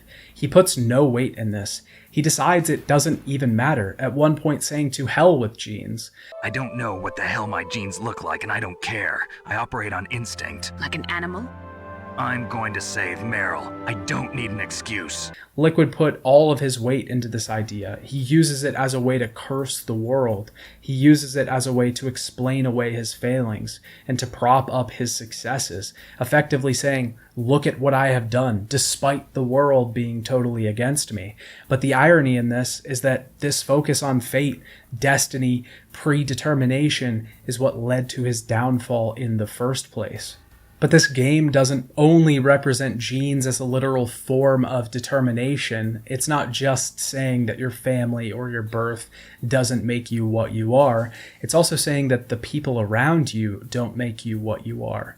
Mantis and Raven, when they are dying, both liken Snake to Liquid. They both carry disdain for the men. Mantis's disdain comes from how he views the two, as evil, even worse than him. Raven's disdain comes from a separation of the natural world. Because the twins are clones, he finds no nature in them whatsoever. Mantis even says that Snake is just like them because he has no past, no future. Snake's name is referenced a lot throughout the game. When Gray Fox says that Snake is like him, he has no name. I'm like you. I have no name. Meryl asks Snake his name twice, and both times he says that they aren't important. So, tell me, Snake, what's your name? Your real name? A name means nothing on the battlefield. But this all changes at the end of the game when Snake does tell Meryl his name, David. He is choosing something different. He is going against destiny. This even goes all the way back to MG2 when Snake tells Gray Fox that he doesn't want to ever be like him. Snake's first meeting with Gray Fox has the man once again saying that he is like Snake. And in the last game, that meant something. Not being like Gray Fox meant that he wasn't living for war. But here, maybe Snake does want to be like Gray Fox. Maybe Gray Fox taught him something, because Gray Fox became something that existed outside of the two sides. Not something in the middle, but something completely removed from the system. He fought for what he thought was right. He did what he wanted. He didn't allow himself to be controlled. And to this end, Snake reveals his name. To this end, he overcomes his genes, his adversity. To this end, he saves people, despite it meaning a worse position for himself and the mission. Snake cares, and that is what matters in the end. The whole game is a very good commentary on not only the things that you pass on through your lineage, the things you get from your lineage, but also the way the world looks at you, the way that people determine who you are before you're even allowed to decide what you are, before you can even act. The Otacon ending is a little different, and not the canon one, because Meryl dies. Because we gave up in the torture room, we were more like Otacon, and Meryl didn't have the will to survive. But this ending does carry a bit of a different theme. Snake initially blames himself for Meryl's death, but Otacon is here to lift him out of this. He says that it's selfish to blame himself, to die here, and blaming himself is just a way to distance Snake from the pain. Otacon has moved on from Wolf's death. He's learned from it, and he's trying to get Snake out of here before the place explodes. Liquid dies just the same, and the Colonel stops the stealth bombers. Otacon decides to change his focus to psychology. He wants to understand people better. Before, he didn't like people because he didn't understand them, and now he wants to. It's still very much a hopeful message, but one of learning from death. This ending also has much more of a bromance than the previous one. But the ending to Metal Gear Solid wraps everything up very neatly. It ties it off in a bow. The themes that the game hints at the entire time aren't really fully realized until its very last moments. Even its end credit scene is a massive part of that, but you don't get that until the last seconds of the game. But the messages here are so powerful, so ready to be dissected, so ready to have massive effects on its players. This should come as no surprise by now, but I love Metal Gear Solid. I love its design, which can be clunky at times with a bit too much backtracking, a true product of its time.